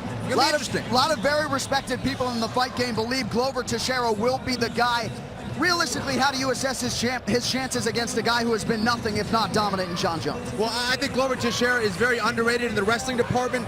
He has crazy knockout power. He's not afraid to trade. He's going to get in there. He's not going to be intimidated by a guy like John Jones. And Glover Teixeira is also a huge 205-pounder. But what we can't forget about John Jones is that fight against Alexander Gustafsson proved a lot to me, because for anyone who thought, well, maybe John Jones doesn't have the heart, maybe he doesn't have the chin, he proved that he has all of those things. This guy is a beast. To me, that fight against Gustafsson makes him all that much more impressive. And I think for a lot of fighters, when you can take a beating to some extent, I mean, John Jones certainly doled out his share of punishment that night, but that can be a huge confidence booster going forward to know that you can survive 25 minutes and still retain the championship. Yeah, without a doubt. And for Glover Teixeira, again, it's a huge confidence builder. Everyone that you talk to, people who have trained with both, people who have fought for both guys, I mean, they believe that Glover Teixeira may be that guy to go out and take that belt from John Jones. So, gonna be a very interesting fight. Glover has a lot of momentum heading into this, and he's looking for the knockout against Jones. All right, well, next up here in Quebec, it is our co-main event, Kyle Noke and Patrick Cote. A veteran of 27 pro fights, Kyle Noke makes his second straight appearance in Canada here tonight. He faces his rival Ultimate Fighter coach, Patrick Cote. After a season coaching against each other on the Ultimate Fighter Nations, veterans Kyle Noke and Patrick Cote will try to make a final statement tonight in the Octagon. Team Australia frontman Noke impressed fight fans around the world in his last appearance at UFC 152, as he debuted at 170 pounds with a 45-second knockout of Charlie Brennan. It was actually a move Quebec's Cote made last year after a long career at middleweight, and he also found success decisioning Bobby Volker at UFC 158. Now two veterans with a new lease on their fighting careers attempt to move up another rung on the welterweight ladder. Coming up next, the co-main event, Kyle Noke, Patrick the Predator Cote. This is UFC Fight Night. This is Fox Sports 1. All right, co-main event now in the welterweight division as we get to the tail of the tape. The 34-year-old Team Canada coach Patrick Cote against Team Australia's Kyle Noke. 5'11 and a half, opposite 6'1". It is a 1-inch reach advantage for what is a massive welterweight in Kyle Noke. To get us started with the official introductions, here is Bruce Buffer. Ladies and gentlemen, this is the co-main event of the evening. This fight is 3 rounds in the UFC welterweight division. Introducing first, fighting out of the blue corner, a mixed martial artist holding professional record, 20 wins, 6 losses, 1 draw. He stands 6 feet 1 inch tall, weighing in at 171 pounds. Fighting out of Albuquerque, New Mexico, by way of Dubbo, New South Wales, Australia, Kyle Noke. And now, introducing his opponent, fighting out of the red corner. This man is a boxer and Brazilian Jiu-Jitsu fighter, holding a professional record, 20 wins, 8 losses. He stands 5 feet 11 and 1/2 inches tall, weighing in at 170 pounds. Fighting out of Montreal, Quebec, Canada, Patrick the Predator Cote.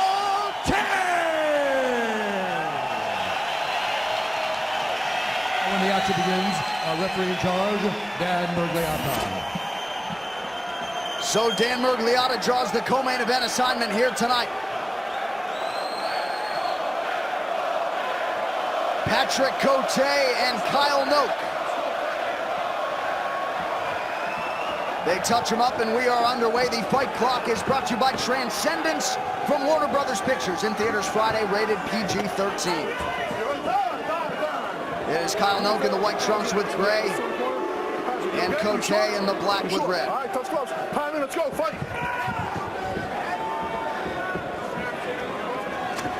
Oh!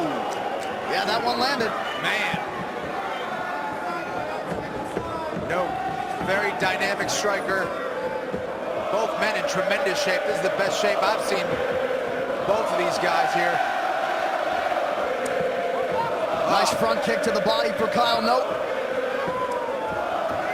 He and Tim Kennedy, who you'll see next in our main event, working side by side in training camp in Albuquerque, New Mexico, in advance of the showcase tonight in Quebec City. Kyle Noak really trying to keep Cote on the outside. You do not want Cote on the inside landing those hooks, and there's that right hand. And that one forced a little bit of a stumble out of Kyle Noak. Man, Cote out for blood here early.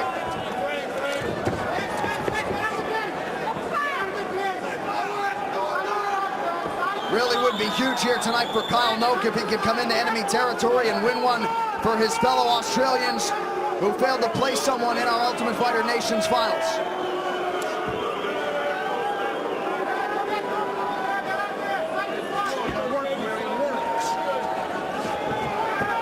Yeah, I mean, the strategy is clear for Kyle Noak. It's all the way out or all the way in. You want to be all the way in the clinch or keeping Cote and those dangerous hooks on the outside.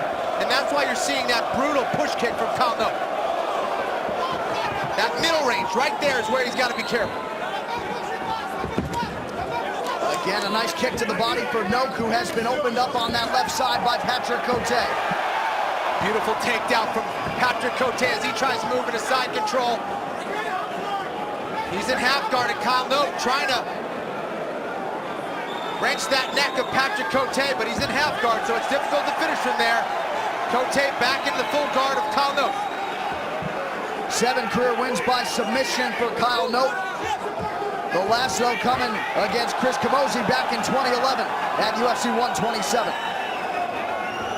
Oh, Cote postures up with a big elbow.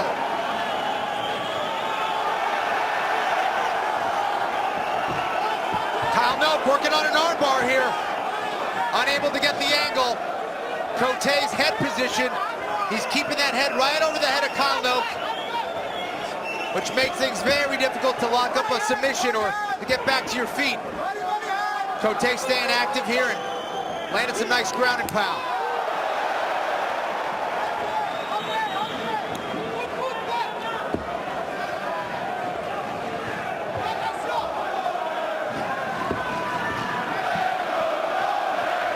And man, is this place loud, deafening as Patrick Cote works inside of Kyle Noak's guard. Trying to stay active. Kyle's got to get his feet on the hips of Cote and push away. Maybe get to a butterfly guard and elevate those hips of Patrick Cote. We talked about that middle range on the feet. Well, Cote's in that middle range in the guard on the mat. Noak needs to either wrap him up or start to push away, get those feet on the hips.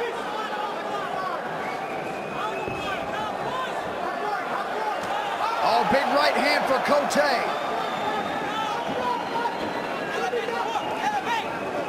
Cote's trying to trap that foot of Kyle Noak and work a guard pass, but Noak is onto it and back to full guard.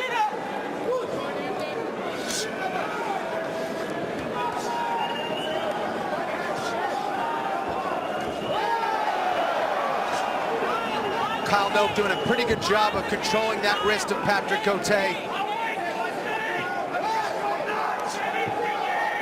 See that left hand controlling the right wrist, and he's just popped up for a triangle, but Cote, his posture thwarts that attempt. And Patrick Cote more than content to work from this position and continues to work away upstairs on Kyle Noak. Oh, big elbow there. Cote very precise with his ground and pound. Nice short elbow, just keeping his posture, keeping position, and short shots. So a dominant conclusion, at least to round 1 for Patrick Cote working here.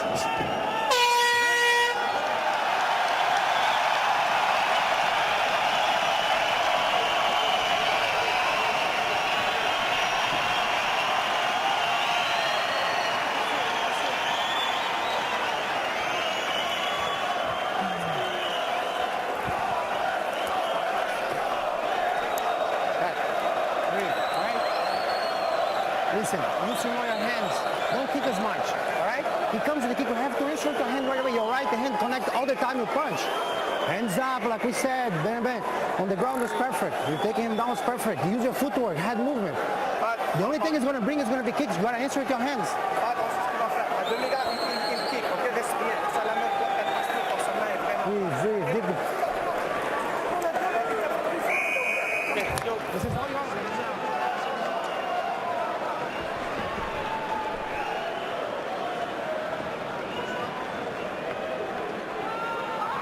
Well, it was no Gurley on the feet against Cote, but it was Cote on the mat, hitting the takedown and landing those short shots.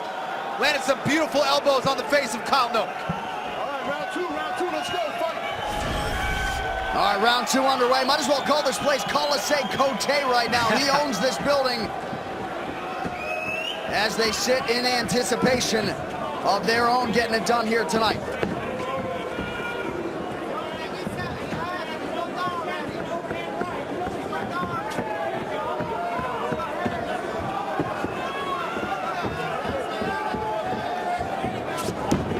Little slip there by Kyle Noak.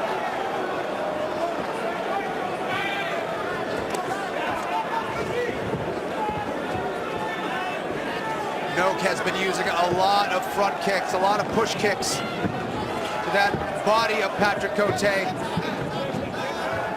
Cote has stayed very composed. I tell you what, having a chance to train with Patrick Cote, this guy is a gamer, man. When it's fight time, he shows up to fight. Oh, big knee from Noak! And Cote is stunned. Noak pursuing the finish here. Cote is in survival mode. Noak now trying to lock up a guillotine, now trying to get underhooks. It looked like Cote ran right into that knee. The timing was a little off from Cote, but he is cut as well, and he is hurt. He's got a tremendous chin, does Patrick Cote, and he is using it here tonight. The same, of course, can be said of Kyle Noak. He's only been knocked out once in 27 professional fights.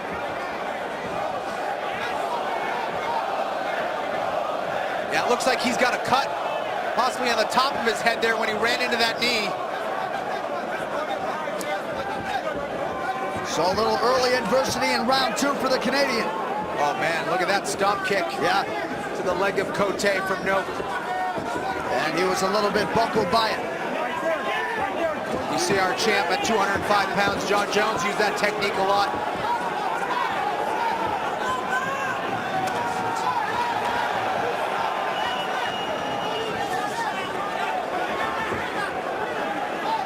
And you wonder, Kenny, if Cote has fully recovered, perhaps not at this point. Yeah, he's still trying to find his range, but you can see Cote trying to adjust to those kicks of Kyle Noak by doing a tie walk. It's a technique I had to use against Aldo, another great kicker. And you kind of have to stomp your way through and march through it. As you do that, you block some of the kicks, and you get that kicker to hesitate a little bit. And Cote has done that and found a way on the inside and has Noak on his back right now. And an important takedown for Patrick Cote here. Spent about a month of his training camp at Tiger Muay Thai, also a Brazilian top team in Thailand as well. 2 minutes now to go in the second round of a possible three. Pretty much a repeat of round one, John, with Noak getting the better of Cote on the feet, and then Cote about midway getting the takedown, and now he's in control.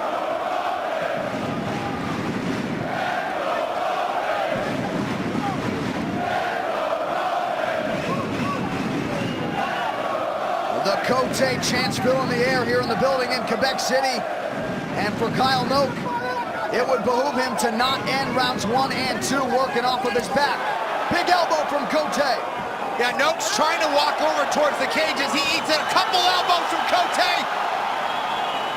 Yeah, make it 4 in that exchange there that landed for Cote. And there he is. He's finding his back up against the cage so he can cage walk here. He's got a post on his arm and sit up, and that's what he's doing now. Cote needs to try to lift his hips and butt up and away from that cage so he can put him flat on his back again. Noak doing a good job of preventing that so far, and now he's back to his feet. He can get up. Oh, big knee to the midsection there, lands for Cote, and that one hurt Kyle Noak. Beautiful knee from Cote as he hurt Noak there with that body shot. Man, how about the desire on both sides to stay in this fight? Some big blows have landed on both sides here. This has been such a great fight, very technical, very strategic fight, but exciting. And you know, when these guys coached on the Ultimate Fighter Nations, they really wanted to keep the focus on the fighters. Not that they were overly amicable or friendly, but they really preferred to keep the season's focus on the guys who were competing. Tonight they are competing and putting on a show here in Quebec City. Cote pressing forward once again here towards the tail end of round 2. Right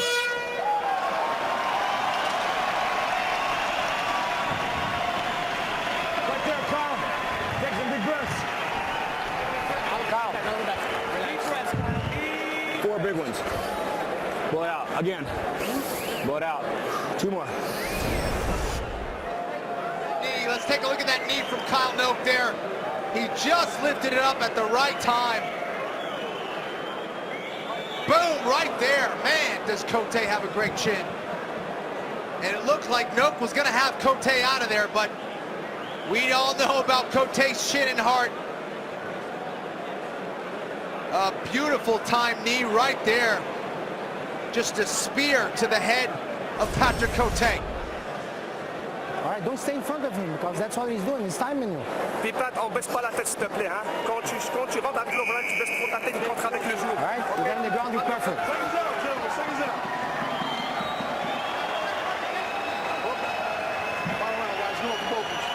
Let's take a look at that knee again. Cote going in for the takedown, ran right into that pointy knee of Kyle Noak. What a technique from Noak, and what a chin from Patrick Cote. Yeah, Cote immediately into survival mode. It's going to take a whole lot to put him away here tonight. The chin really has been a weapon for both guys in their UFC careers. Third and final round now between the Ultimate Fighter Nations coaches.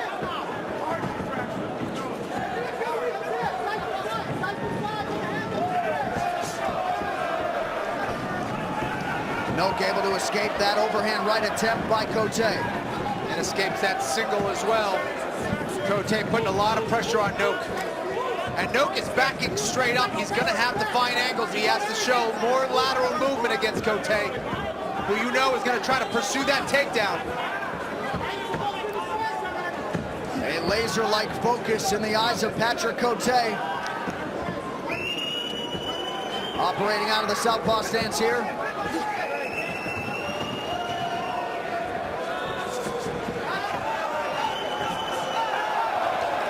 Noak circling away, but he does eat the right hand there.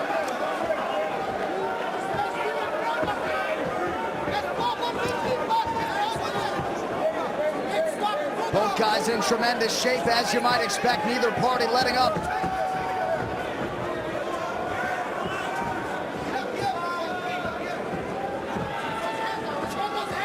Cote needs to go back to pursuing Kyle Noak. He needs to back Noak up. You don't want a guy with those kind of weapons, that kind of striking arsenal going forward and dictating the pace of the fight. There he goes. That's what Cote needs to do. Noak now doing a good job of getting that overhook. He's got the right underhook now. He's got to use that split leg defense up against the cage and try to get his back off of there.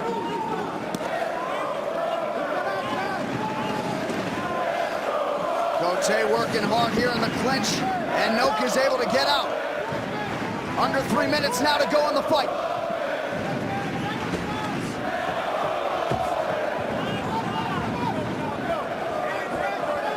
Well, still a nice bounce in the step of Kyle Noak. Not as much offense as we saw from him to start rounds 1 and 2 here in the third. Yeah, Cote's doing a good job of pursuing him, of backing him up. And we're not seeing it as much offense from Noak because of it. Not necessarily a counter striker, but certainly a guy who has a lot of offense when he's going forward. And that front kick seems to be the weapon he keeps trying to employ. Yeah, he's used it very, very well against Cote. Trying to use that range, that reach advantage. You can see Cote lifting that lead leg, trying to tie walk his way in. And he's in on the leg now. See if he can finish his high crotch. His head is on the outside. And he does. Beautiful job grabbing at that second leg to ground Kyle Note.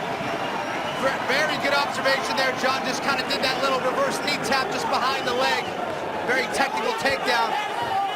Worked very well in combination to the high crotch takedown. And once again, late in the round, we have Cote on top. And you see that is a staple of certain fight camps and fighters in the UFC. Largely spend the round on the feet and then go for that takedown late. Yeah, and again, we have to mention that a judge is going to remember what happened later in the round, right? So, smart strategy from Cote. Both guys have certainly had their moments on the feet. It's been Patrick Cote with a late takedown in rounds 1, 2, and now the third. Now this is where it gets tricky being an MMA judge here. What do you give more weight to? The striking of Noke or the takedowns and ground and pound of Cote? Oh, big elbow there by Cote. And that one opened Kyle Noke up. Yeah, it did.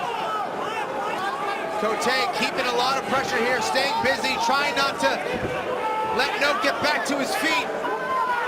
Noke trying to scramble back to his feet again, has his back up against the cage.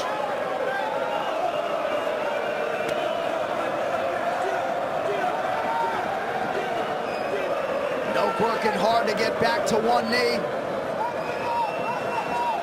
Cote, though, keeping the body lock here. Nice work from Cote. He can maybe finish the double leg again here. Now he's up high. He's up a little too high. Seconds ticking off the clock. It's Noke with a body shot by Patrick Cote, controlling the octagon down the stretch of the fight. What a great fight. Excellent co-main event between two guys with a whole lot of respect for one another.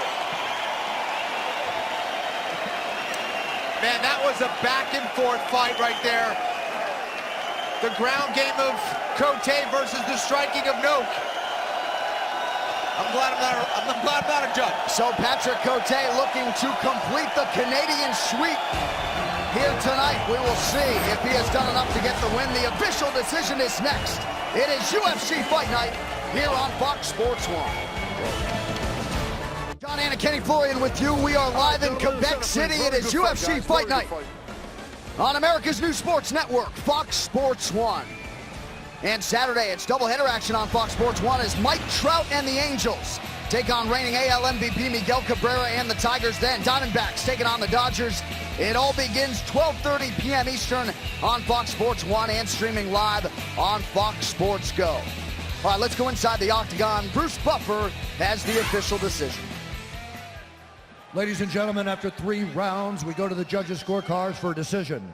The judges score the contest 29-28, 29-28, and 30-27 for the winner by unanimous decision, Patrick the Predator Cote.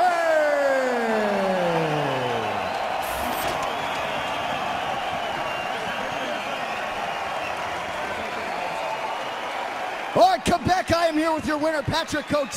You own this building here tonight. I'm just going to let you take it all in, man. Congratulations. You put a great capstone, obviously, on what was a tremendous season for Team Canada. That was awesome, but, you know, I don't want to take all the credit on my fight. My team fought very well. I want to congratulate the 4 finalists tonight. They're very far hard to get finally, we have the Canadian winner of the Ultimate Fighter season. It was awesome. It's been a pleasure to do this season with Kyle. He's a pure gentleman. And Québec, merci d'être venu ici en grand nombre. Encouragez UFC. Je vous aime beaucoup. Merci beaucoup. Just 1 second. I just want to say one thing. I want to say thanks to one guy. My first coach from here, from Quebec City, Philippe Lagacé. Je ne sais pas si tu es ici, mais j'ai beaucoup de reconnaissance envers toi. Merci, Jean Québec. À bientôt. You know he was obviously inspired by this performance here tonight, but I want to talk about the takedowns. Both of you guys had your moments on the feet, but you kept leaning on that takedown late in the round, and that sort of swung the scorecards your way, yes? Yes, you know, wrestling has been always my weakness, and I knew it. You know, I'm 34 years old. I feel You know, very good. Better than ever. You know, that sounds cliche, but I'm the best shirt of my life. And yeah, I had great camp. That was my hardest camp ever. I got a great team. And I want to thank all my training partners on my teams, all my sponsors. Thank you very much. I'll be back here. I hope the UFC is going to come back here in Quebec City. Well, you are a class act. I know you had some pressure here in front of these fans tonight, and you come up large. Ladies and gentlemen, your winner, the Predator, Patrick Cote. While we step over here and talk to Team Australia's Kyle Noke, ever gracious, of course, in defeat. A huge knee for you there in that second round. The finish nearly materialized. Your thoughts on what just transpired there over 15 hard minutes? You know, Patrick's a great opponent. He told me he had the best camp of his life leading into this, so I'm glad I got to face the best Patrick Cote, you know. I hit him with everything I got, and he just looked at me. I think I broke my hand in the first round, even hitting him that hard. But he just kept on looking at me, and I couldn't put him away, so... You know, thank you, Canada. Mercy. Thanks for having me for the tough show. Thank you. Well, you did a tremendous job, obviously, coaching on the show. What was the biggest takeaway for you after those 6 hard weeks coaching those fine Australian fighters? What was the biggest one? The biggest takeaway for you, that the entire experience with those fine Australian fighters. You know what? It was an honor and a privilege to represent the UFC and represent my country on the Ultimate Fighter, you know. And like I said, I had an absolute blast here filming it in Canada.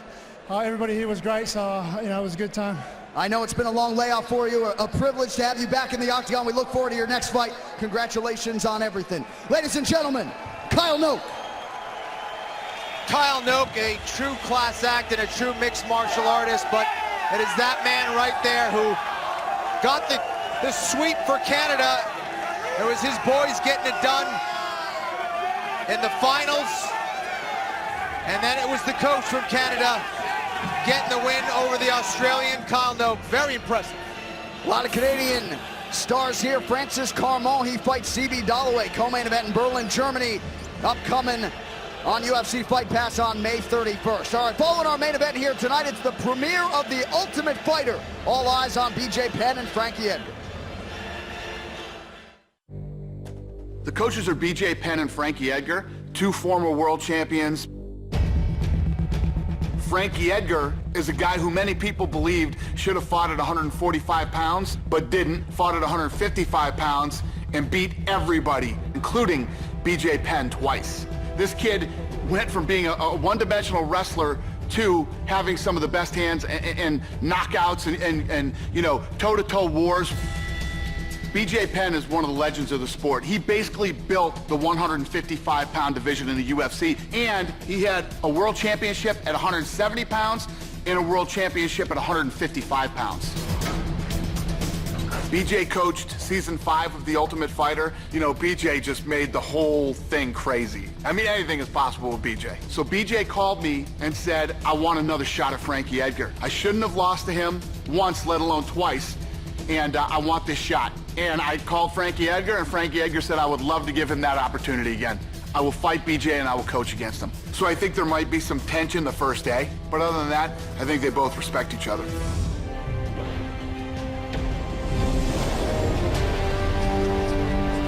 All right, so tonight, following our main event between Michael Bisping and Tim Kennedy, a new season of The Ultimate Fighter premieres. Team Edgar versus Team Penn. It begins at 10 p.m. Eastern on Fox Sports 1 and streaming live on Fox Sports Go. And if our main event does run late, you would be wise to extend that DVR record window for that first episode of The Ultimate Fighter, Team Edgar versus Team Penn. So Patrick Cote lit this building up here in Quebec City. The main event approaching here shortly.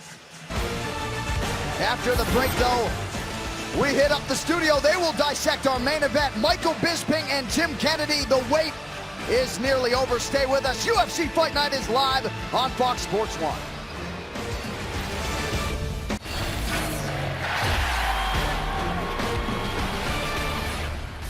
After months of pre-fight trash talk, Michael Bisping and Tim Kennedy meet in tonight's UFC Fight Night main event. Consistent with their rivalry, things got heated at the weigh-in yesterday, but while the Count voiced his opinion, the Army Ranger stayed calm and composed. They'll let their fists do the talking in just a little bit.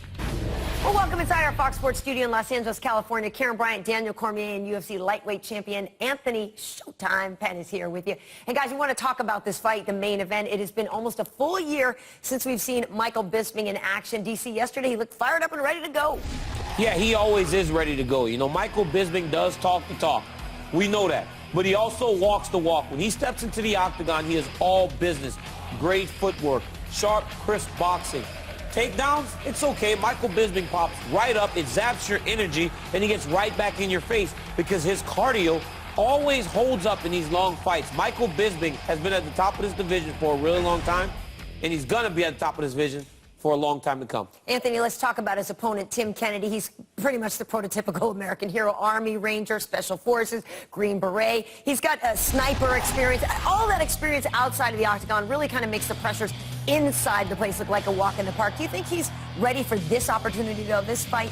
Not only that, he has the skill set to go with all that. He has that mindset, but he also has the wrestling, he has the punching, and we saw those last fight, big knockout, and he does a great job of holding you down. I think if he uses wrestling right and he uses his striking to his advantage, he definitely should have a good night. Now, besides the skill set, DC, there's always an X factor going into this fight. What do you think it is? My X factor is going to be the layoff. A lot of times you hear analysts talk about a guy being out of the cage for a long time, and it's consistent. We worry about the layoff. We worry about the ring rust. It's because it's true. If Michael Bisping goes in there over-anxious, overexcited, maybe a little hesitant because it's been a while, he will make himself a step behind. He always likes to lead, and he won't be able to do that if he's not in the right mindset. I'm going to go with Tim Kennedy's mindset. I think his Special Forces training definitely gives him that mental edge against Bisping. I think he's been under pressure a lot already, and this is his chance to break the top 5, and I think he's going to do that. All right, gentlemen, the folks at home always like to hear your predictions. So, DC, who do you think's taking home the W? I'm picking Michael Bisping. I haven't seen Michael Bisping lose this type of fight where it's a fight that doesn't have title implications on the line. That's when he sometimes stumbles, so I'm picking Bisping tonight against Tim Kennedy. I'm going to have to disagree with you again. I'm going with, I think Tim Kennedy's going to go ahead and win this fight. I think he's going to go out there, make his case for why he's top 5. You always disagree with me. Well, and he picked the fight, so he's got to back it up. This guy's no friend. Oh, you guys, coming up after the break, it is the moment that we've all been waiting for, Michael Bisping versus Tim Kennedy. We're going to get you back out to Quebec City when UFC Fight Night returns.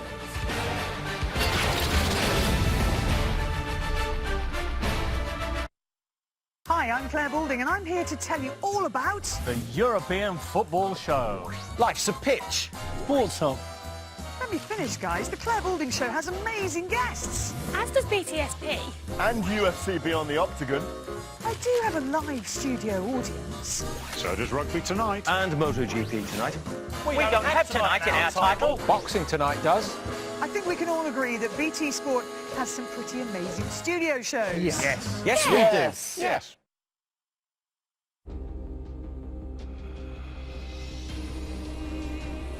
It could be England, it could be France, it could be Bosnia.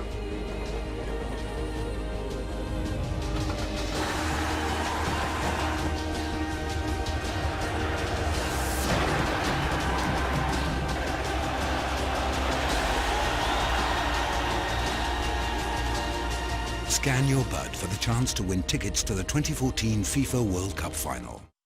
Lots of guys, hair loss can be a real worry. The Belgravia Centre can help. Visit belgraviacentre.com, specialising in nothing but hair loss. What a waste! I always get my 5 a day!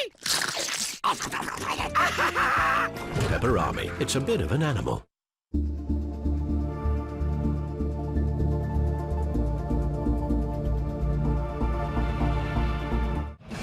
Fox UFC Saturday returns with the most exciting network card in UFC history, featuring heavyweight contenders Fabricio Verdum and Travis Brown. Plus, Liz Carmouche takes on Miesha Tate and Cerrone battles Barboza. It all starts this week at 5 p.m. Eastern with the live prelims on Fox Sports 1, then turn it over to Fox at 8 p.m.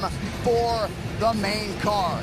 So our 5-round middleweight main event is fastly approaching here in Quebec City between Michael Bisping and Tim Kennedy as we take a final look backstage inside the locker room of our main eventers. Now, things got testy earlier in the week here at the presser. They really boiled over at the weigh-in here in Quebec City on Tuesday. A huge test and a huge fight for both guys, and they certainly know what is at stake here tonight. Michael Bisping and Tim Kennedy moments away from making that walk to the octagon. All right, just prior to the main event, Heidi Androl caught up with Tim Kennedy's chief corner, Greg Jackson, backstage. Heidi, take it away. Thank you very much, guys. Well, Greg, it's been certainly a war of words. No secret these two don't get along. Have you had to have any conversations with Tim Kennedy about keeping his emotions in check in this one? No, Tim's such a master of controlling his emotions that he's doing it for fun and because he loves it. And, there is animosity there, and he's certainly looking forward to the fight, but he is an amazing guy, and controlling his emotions is not his problem. You've said Michael Bisping's wrestling has been a little bit underrated. How much of a focus has that been for you guys this camp? Well, we focus pretty well on it because I think that, Bisping can mix it up, boxing obviously very well, but he surprises people with his takedowns, and so we've trained enough where hopefully he won't be surprising us. You said Tim Kennedy has a lot to gain from this fight. What did you mean by that statement? Well, Bisping's been around for a long time. He's a legend, and if you beat him, then you're one step closer to that title. So I think it'd be a great step up, and certainly beating Bisping convincingly will be great for Tim's career. We're looking forward to it. Thank you so much for taking the time, guys. We'll send it back to you.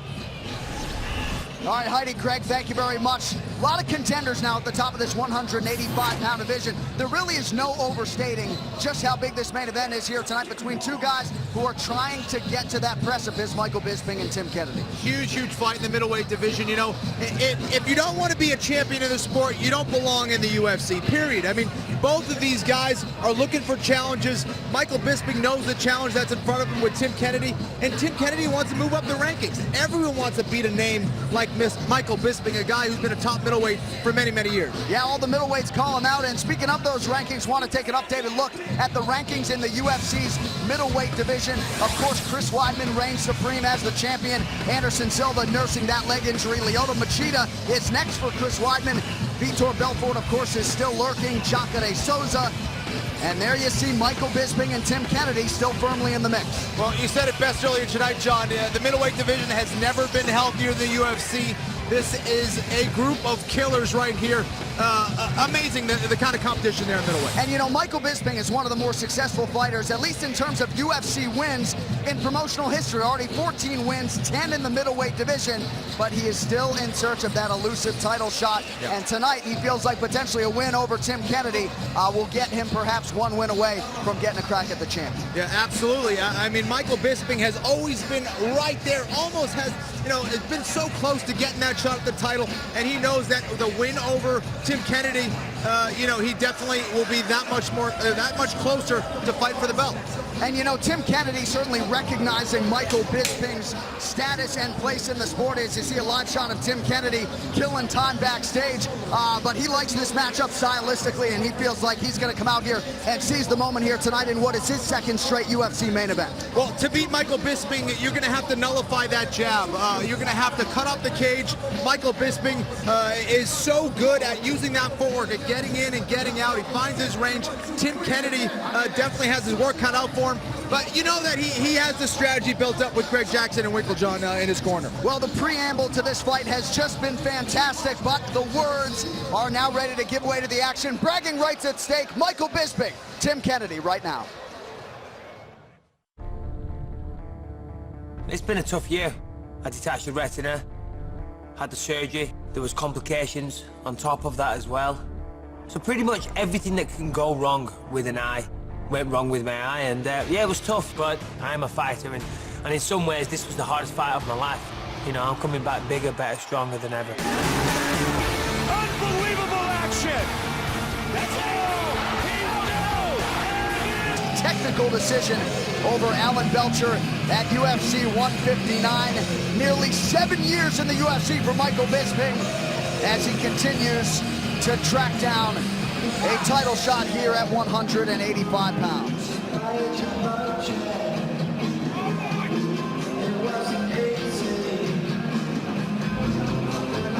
All right, let's get to the tail of the tape. It is our main event. Number 5, Michael Bisping. 8th ranked Tim Kennedy. 35-year-old Bisping, the 34-year-old Tim Kennedy. 2 inches is the difference in height. A slightly more pronounced 2.5-inch reach advantage for the 2-to-1 favorite, Michael Bisping. To get us started with the official introductions, here once more is Bruce Butler. Mesdames et Messieurs du Quebec, this is the main event of the evening. Sanctioned by the Quebec Athletic Commission, with Commissioner Michelle Hamlin. Our 3 judges scoring this contest at Octagon side are Richard Bertrand, Saul Diamato, and David Therian. When the action begins, our referee in charge, Yves Loving. And now, for those in attendance and UFC fans watching around the world, live from Quebec City, Quebec, Canada, it's time!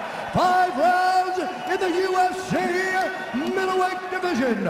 Introducing first, fighting out of the blue corner, a mixed martial artist holding a professional record, 17 wins, 4 losses. He stands 5 feet 11 inches tall, weighing in at 186 pounds. Fighting out of Austin, Texas, USA, Tim Kennedy! And now introducing his opponent, fighting out of the red corner, a Valley Judo fighter holding a professional record, 25 wins, 5 losses. He stands 6 feet 1 inches tall, weighing in at 186 pounds. Fighting out of Manchester, England, Michael the Count Bisping!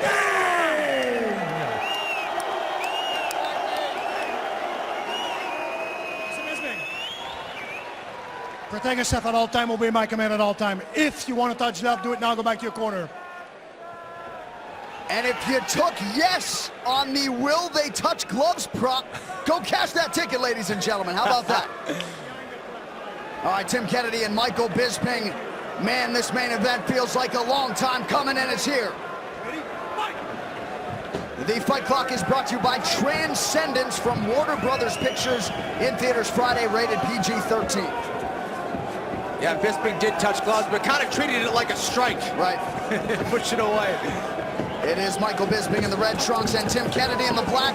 Immediately, Kennedy drops in on a single. Beautiful level change from Tim Kennedy. He's in on the single, now trying to switch to a double. Bisping putting a lot of pressure on the back of the head of Tim Kennedy to thwart this takedown attempt up against the cage.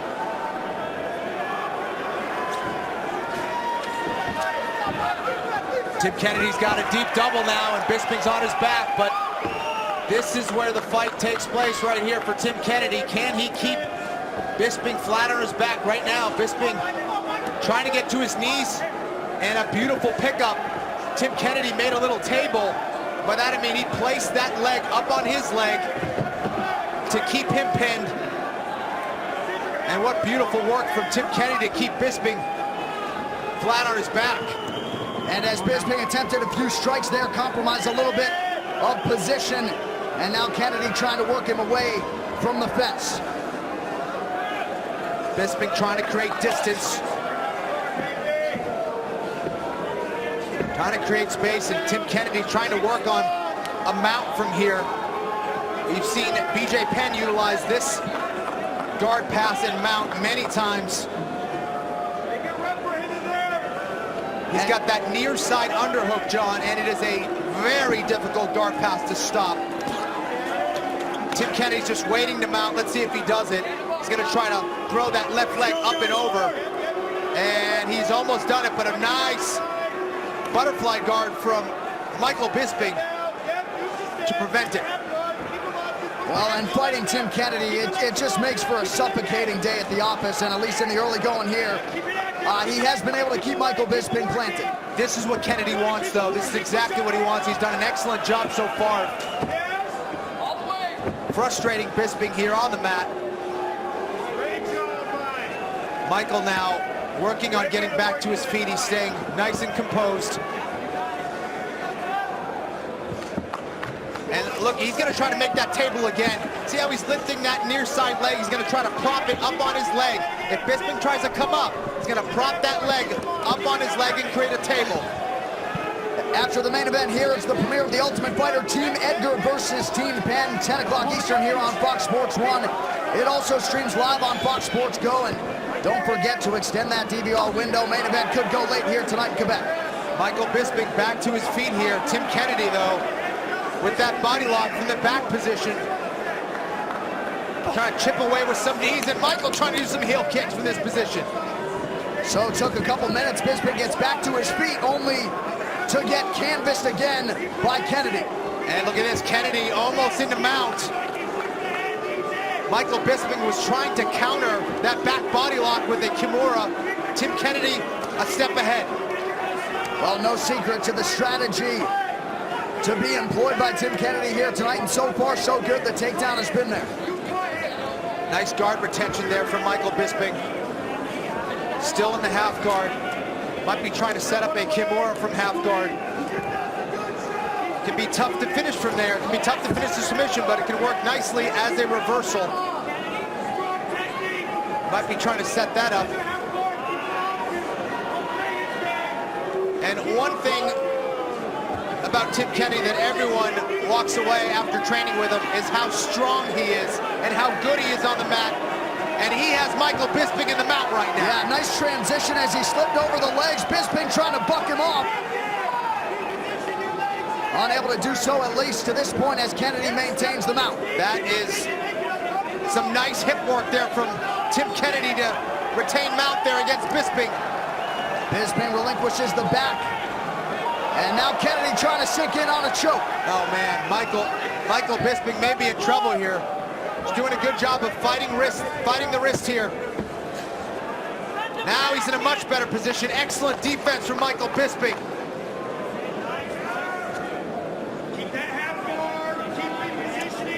Tim Kennedy, relentless though on the mat. And posturing up for a nice elbow there. So largely the grappling of Tim Kennedy in the first round. The takedown was there early, and a nice start for the underdog.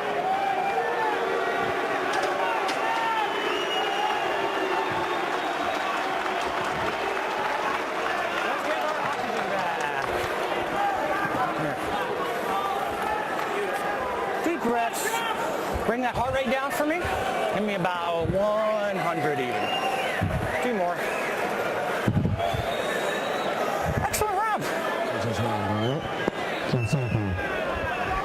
great job keeping him busy. Just keep readjusting when you're on bottom. It was perfect, right? No, you don't want to be there anymore. Let's keep circling. Let's keep it in the whole page, Mikey. All right? Just like we've been doing. No, you got it. You got it. You got to sit down. Yeah. Don't worry about it. Don't load anything up. Just keep tattooing them. Oh, good. Shot again. Yep. 5 rounds, man. 4 more. Easy breezy.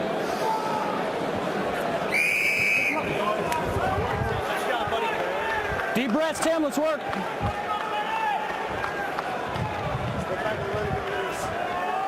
Kenny Michael Bisping has been very adaptable. He's made very good adjustments throughout his UFC career. What does he need to do here? He's a veteran. He's been here before. He needs more lateral movement. He needs to keep Kennedy on the outside. And he's got to watch out for those reactive shots of Tim Kennedy.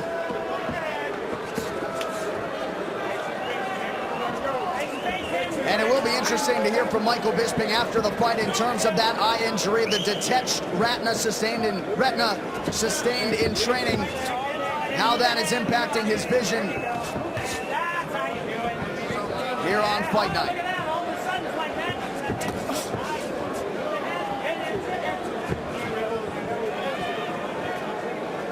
Looks like Tim Kennedy's trying to counter Bisping with that right hand. Trying to counter it.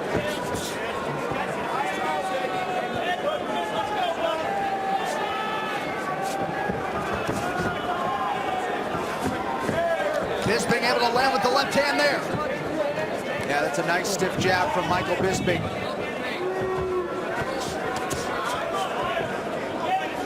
And that's what you want to do. You got to take away that jab from Michael Bisping. Once he gets that firing and he finds his range, it can be tough. But look at this, Kennedy landing some big shots. Yeah, Kennedy with the right hand. Bisping able to check at least partially that kick. Tim Kennedy really picking his spots here in the striking department. Little push kick there to the midsection.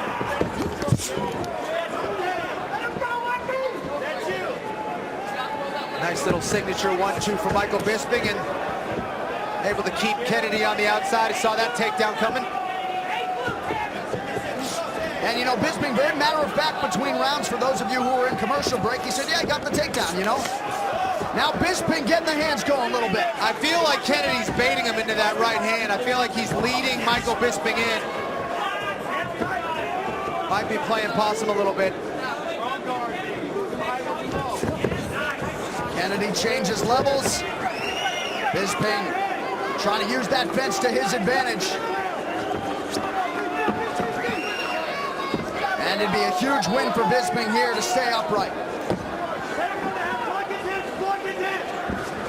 Kennedy just relentless with his pressure and did a great job of going up, back to his feet, not staying on his knees, circling away from that counter from Michael Bisping. And now he's got a nice tight body lock here.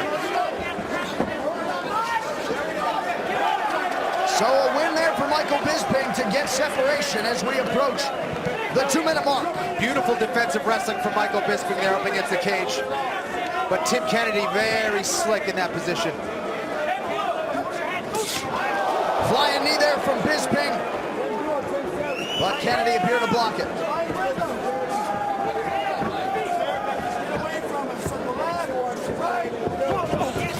Oh, big right hand cracks. Flush for Michael Bisping. Yeah, Kennedy has to be careful with those looping shots. It's a beautiful counter there from Michael Bisping. Oh, and nice another left hand as well, yeah.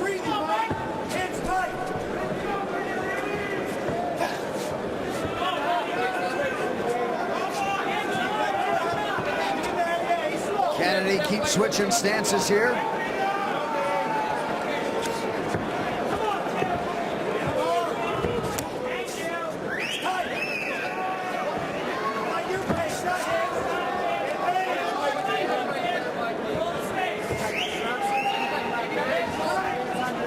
So a little bounce in the step of Michael Bisping here in round 2. Oh, the left hook is there for the count. Clearly a much better round from Michael Bisping. The Ultimate Fighter, Team Edgar versus Team Penn follows us here on Fox Sports 1. It streams live on Fox Sports Go.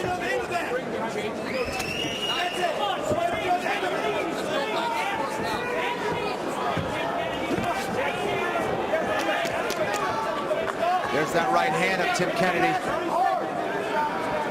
Trying to get some respect from his striking from Bisping.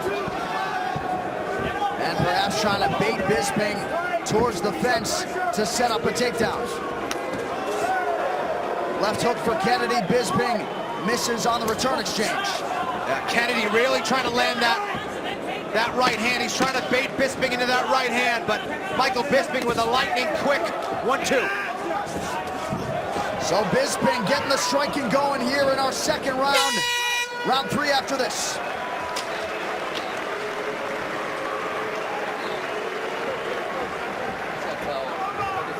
Get some water. Big lungs. Let me see your nose real quick, all right? I know, I just want to wipe the blood off. Big lungs. Better round. My round. Yeah, we took that one. 100% your round. He tried to counter you every time with one shot. Oh, certainly a much better round for Michael Bisping, who was utilizing that technique right there, that jab. But it was Tim Kennedy who was also looking to try to counter and land that big right hand. He did it on a couple occasions against Michael Bisping. Nice exchange there, nice combination from Michael Bisping, who had Kennedy kind of pinned up against the cage there, but an excellent round for Bisping. Punch, and then hit the takedown. You will lose. 10-7, let's go. All right, so let's get positive and retake it. Bend your knees, accelerate, and move your head. Make sure you're stepping back. The black line. Thank you, sir. All right, back live in Quebec City and ready for round 3 of a possible 5. Michael Bisping and Tim Kennedy in our main event.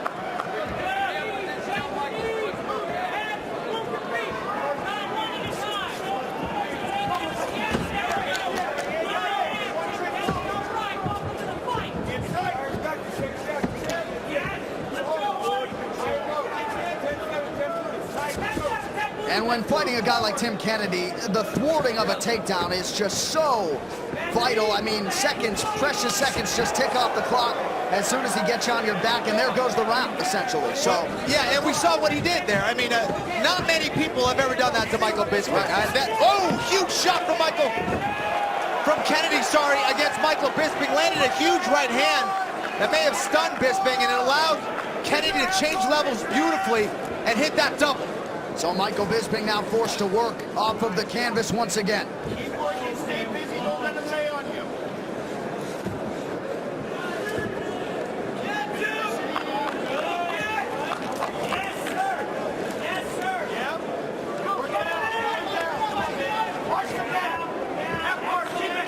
Bisping trying to sit up, trying to create space, trying to create distance so he can get his butterfly guard game going, so he can get back to his feet.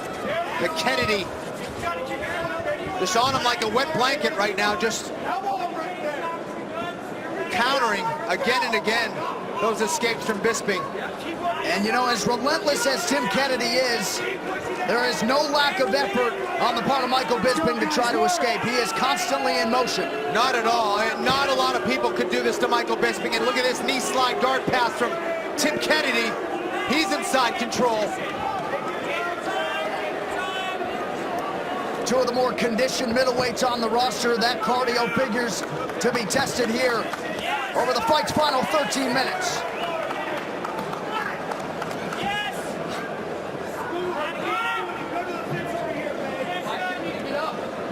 Tim Kennedy has shown to be brilliant here on the ground. He's isolated those hips very well. He's countered the escapes of Michael Bisping, and he's kept him on his back. And look at this, Michael Bisping going for that Kimura. And the strength of Tim Kennedy, he just straightens out his arm and escapes. 3 career wins by submission for Michael Bisping.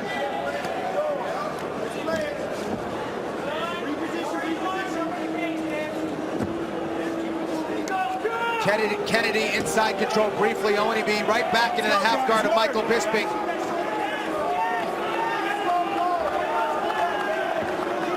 Michael Bisping with a lockdown on the right leg of Tim Kennedy, and as he tries to escape back to full guard.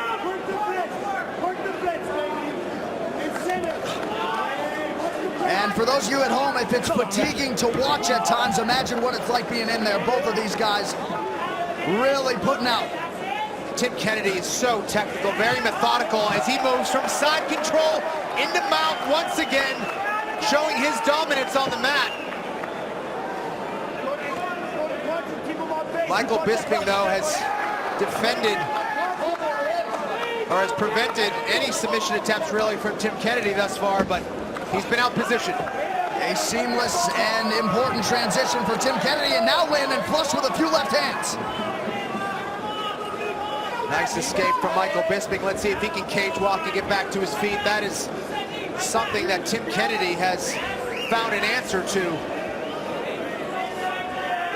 Guys are using the cage so well to get back to their feet. Tim Kennedy has found an answer. Top of the hour here on Fox Sports 1. Coming up next, the premiere of The Ultimate Fighter, Team Edgar versus Team Penn. Don't forget to extend that DVR window. We have gone past the top of the hour. Tim Kennedy again finishing this round strong in the mount position as he did in the first. Michael Bisping with an escape now.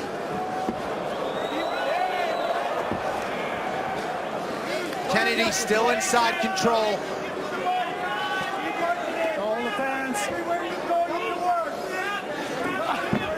So the takedown comes midway through the round, and the rest of the time is spent on the canvas.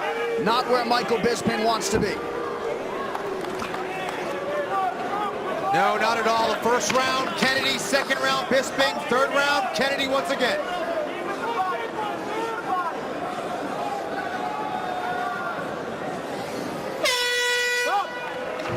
So there's the horn, 15 minutes down, 2 rounds to go. We will stay here.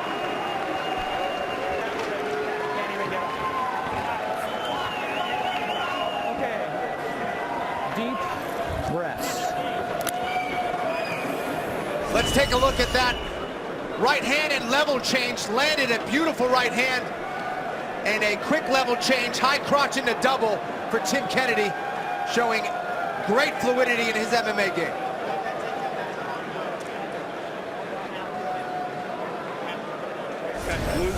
Calm down. You own it. Slow.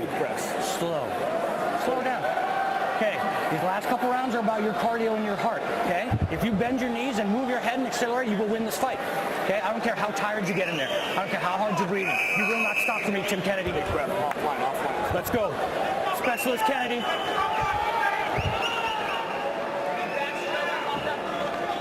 Last line, sir. Thank you. Coming up after our main event, the premiere of The Ultimate Fighter, Team Edgar versus Team Penn.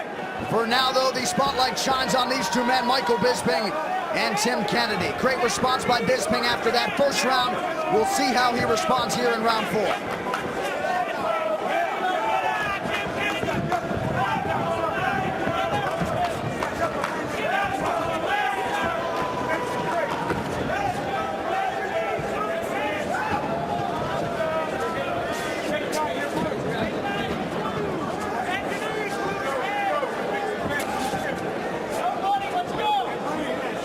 Bisping continues to circle.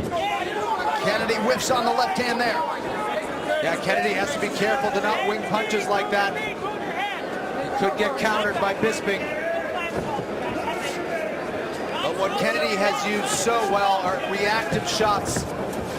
He's changed levels so well to the forward motion of Michael Bisping to hit his takedowns. There it is again.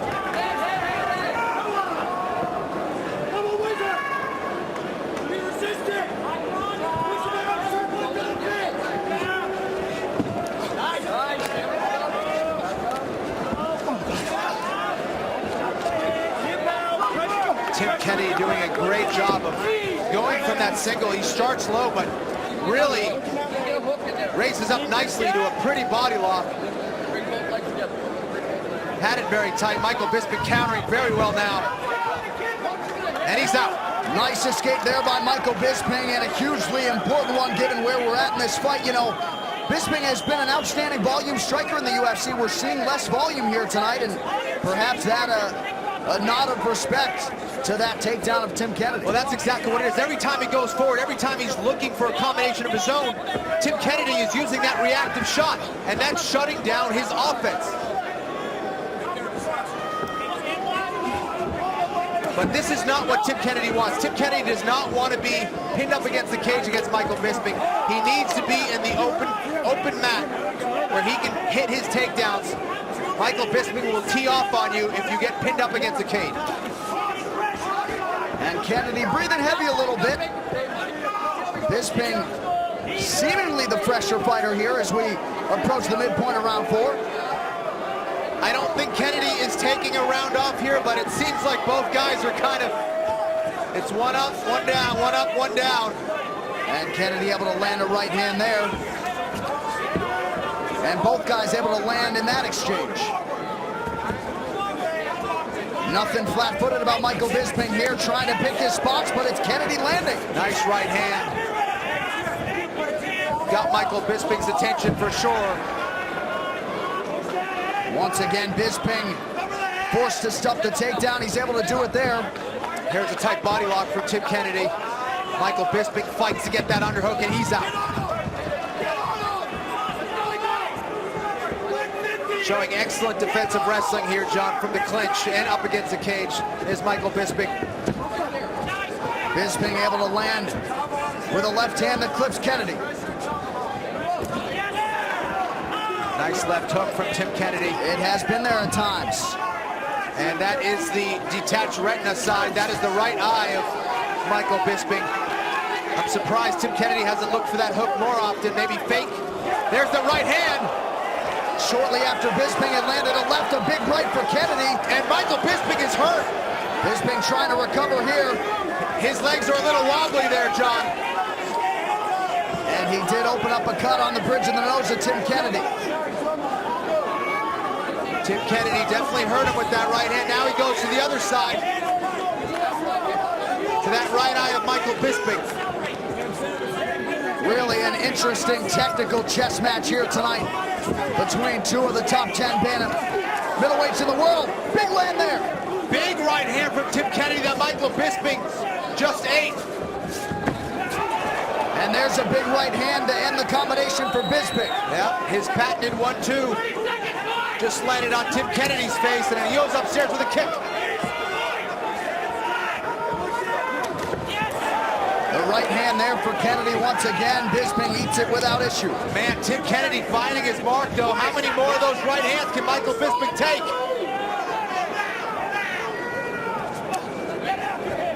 Tim Kennedy needs to finish his combination with that lead hand. There it is. So both guys landing some of their better power shots here in round 4 as Bisping clips Kennedy on the way in.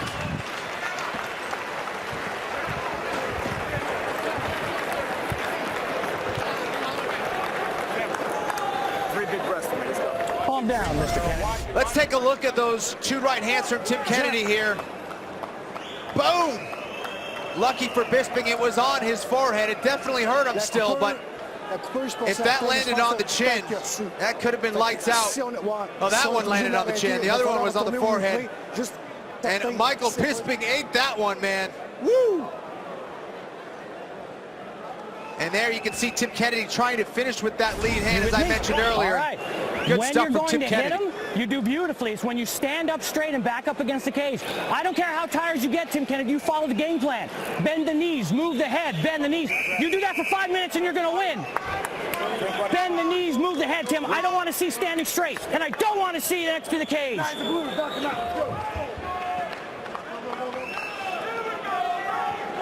So underrated, that clear, concise message from cornermen in between rounds. Greg Jackson remains one of the best in the business. All right, 20 minutes down. It is the 5th and final round. Huge stakes here at 185 pounds. And Michael Bisping would appear to have some work to do. We shall see. Yeah, I thought he landed a little bit more volume than Tim Kennedy in that 4th round. Tim Kennedy probably landed the heavier shots. Not sure how they're going to score that 4th round, but for Michael Bisping, absolutely needs to go for it. And same goes for Tim Kennedy. You don't know how they scored that 4th. Kennedy needs to get back to work on the mat. Level change off the reactive shot. And immediately following the main event, we remind you it is the premiere of The Ultimate Fighter, Team Edgar versus Team Penn. It is next on Fox Sports 1. There's that stick and move from Bisping, getting his jab going. Kennedy enters off of that right hand into a body lock, and he's got the takedown. A huge takedown for Tim Kennedy, about a minute into the 5th round. Bisping trying to get back to his feet. He does. He needs to get that right overhook, and look at that trip. Pretty little trip from Tim Kennedy to bring the fight right back to the mat.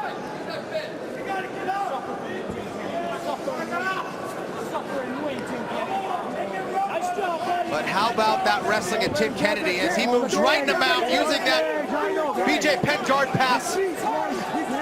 Shut up. Michael Bisping going out the back door, trying to get back to his feet now. Nice scramble from Bisping. Yes, working so hard, Kenny, to try to somehow get this fight back upright. 3 minutes and counting now to go in our final round. But Tim Kennedy right on him, John. I mean, this has to be frustrating for Michael Bisping. And with just a little over 3 minutes to go, he needs to find an answer and get back to his feet somehow. And this is a tough guy to fight when you haven't been in the octagon for a year, as is the case with Michael Bisping. And you have seen the strides in the striking game, as Brandon Gibson suggested. Tim Kennedy has landed some shots that have potentially softened Michael Bisping up. Without a doubt, you know, Tim Kennedy uses his striking so well to set up his takedowns, to set up his guard passes. Everything flows beautifully with Tim Kennedy's MMA game. Michael Bisping showing some frustration now. Halfway through the 5th round, he's got to get back to his feet now. Michael Bisping campaigning Yves Levine to intervene, and he does. And it did appear, at least in that instance, that Kennedy was taking a breather. Levine stands him up. Michael Bisping gets what he wants. Can he capitalize here?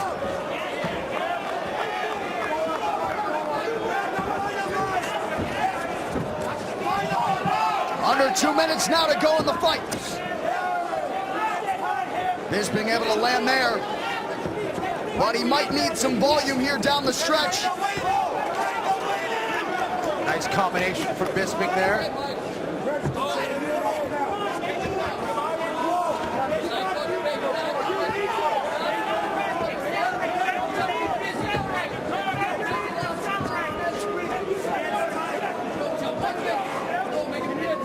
You know, coming off the long layoff, John, it can be very difficult to find your range out there. And of course, Michael Bisping, being the fighter that he is, he's a proud mixed martial artist, said it wouldn't be a factor, but you got to wonder if it is.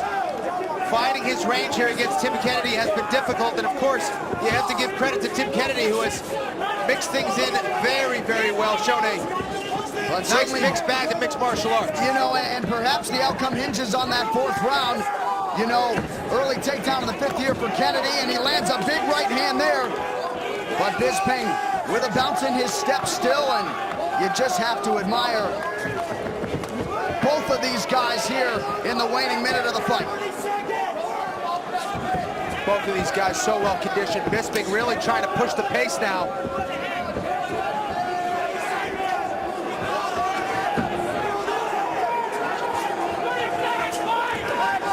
Nice left hand, yes, for Michael Bisping. Nice combination, and he changed levels with Tim Kennedy just in case. To be ready for that shot, John.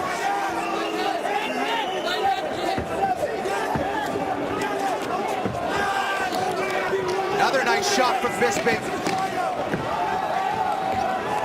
Time to empty the drawers, gentlemen. Bisping thought about the flying knee, and that is how it ends. 25 minutes down between Bisping and Kennedy. The official decision is next. It is UFC Fight Night. It is Fox Sports 1. Stay with us.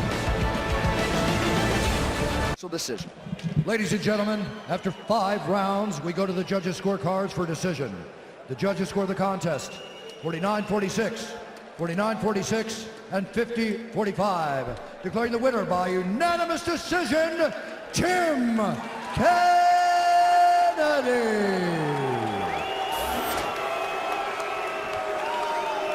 All right, I'm here with your winner, Tim Kennedy, now a perfect 3-0 in the UFC. Congratulations. I thought you seemed disappointed, my man. What's up? No, I'm furious. I mean, I'm not furious at Mike in any way because, hey, Michael Bisping, I hit you with my best shots, bro. I hit you with my best shots, and you gave them right back to me. I got nothing but respect for you. I've never met you, Tim. I never said 2 words for you. I've got nothing but respect for what you've done in the military. You could be the nicest guy on the face of the earth. I understand you're trying to promote a fight. I respect you as a fighter, and listen, what happened has happened. It's done. It's history. Everyone, congratulations. Tim, as far as this victory is concerned, perhaps the biggest win of your mixed martial arts career. Maybe the finish didn't materialize, but you're moving on up at 185 pounds, my man. Yeah, no, man, I finished fights, so I didn't finish fight tonight. I hit Mike with my best shots, and you know, things weren't clicking, so my hat's off to him as an opponent. I just have great respect for him. You know, I got a long way to go. I'm still getting better every fight, you know. People said I couldn't stand with anybody. You know, I think I beat him on our feet. And so I'm just going to keep getting better. Well, you took him down and kept him there the way few middleweights have done. We've seen evolution in your striking. Back to the drawing board, but congratulations, man. 3-0 in the UFC. We look forward to your next appearance. Thank you, sir.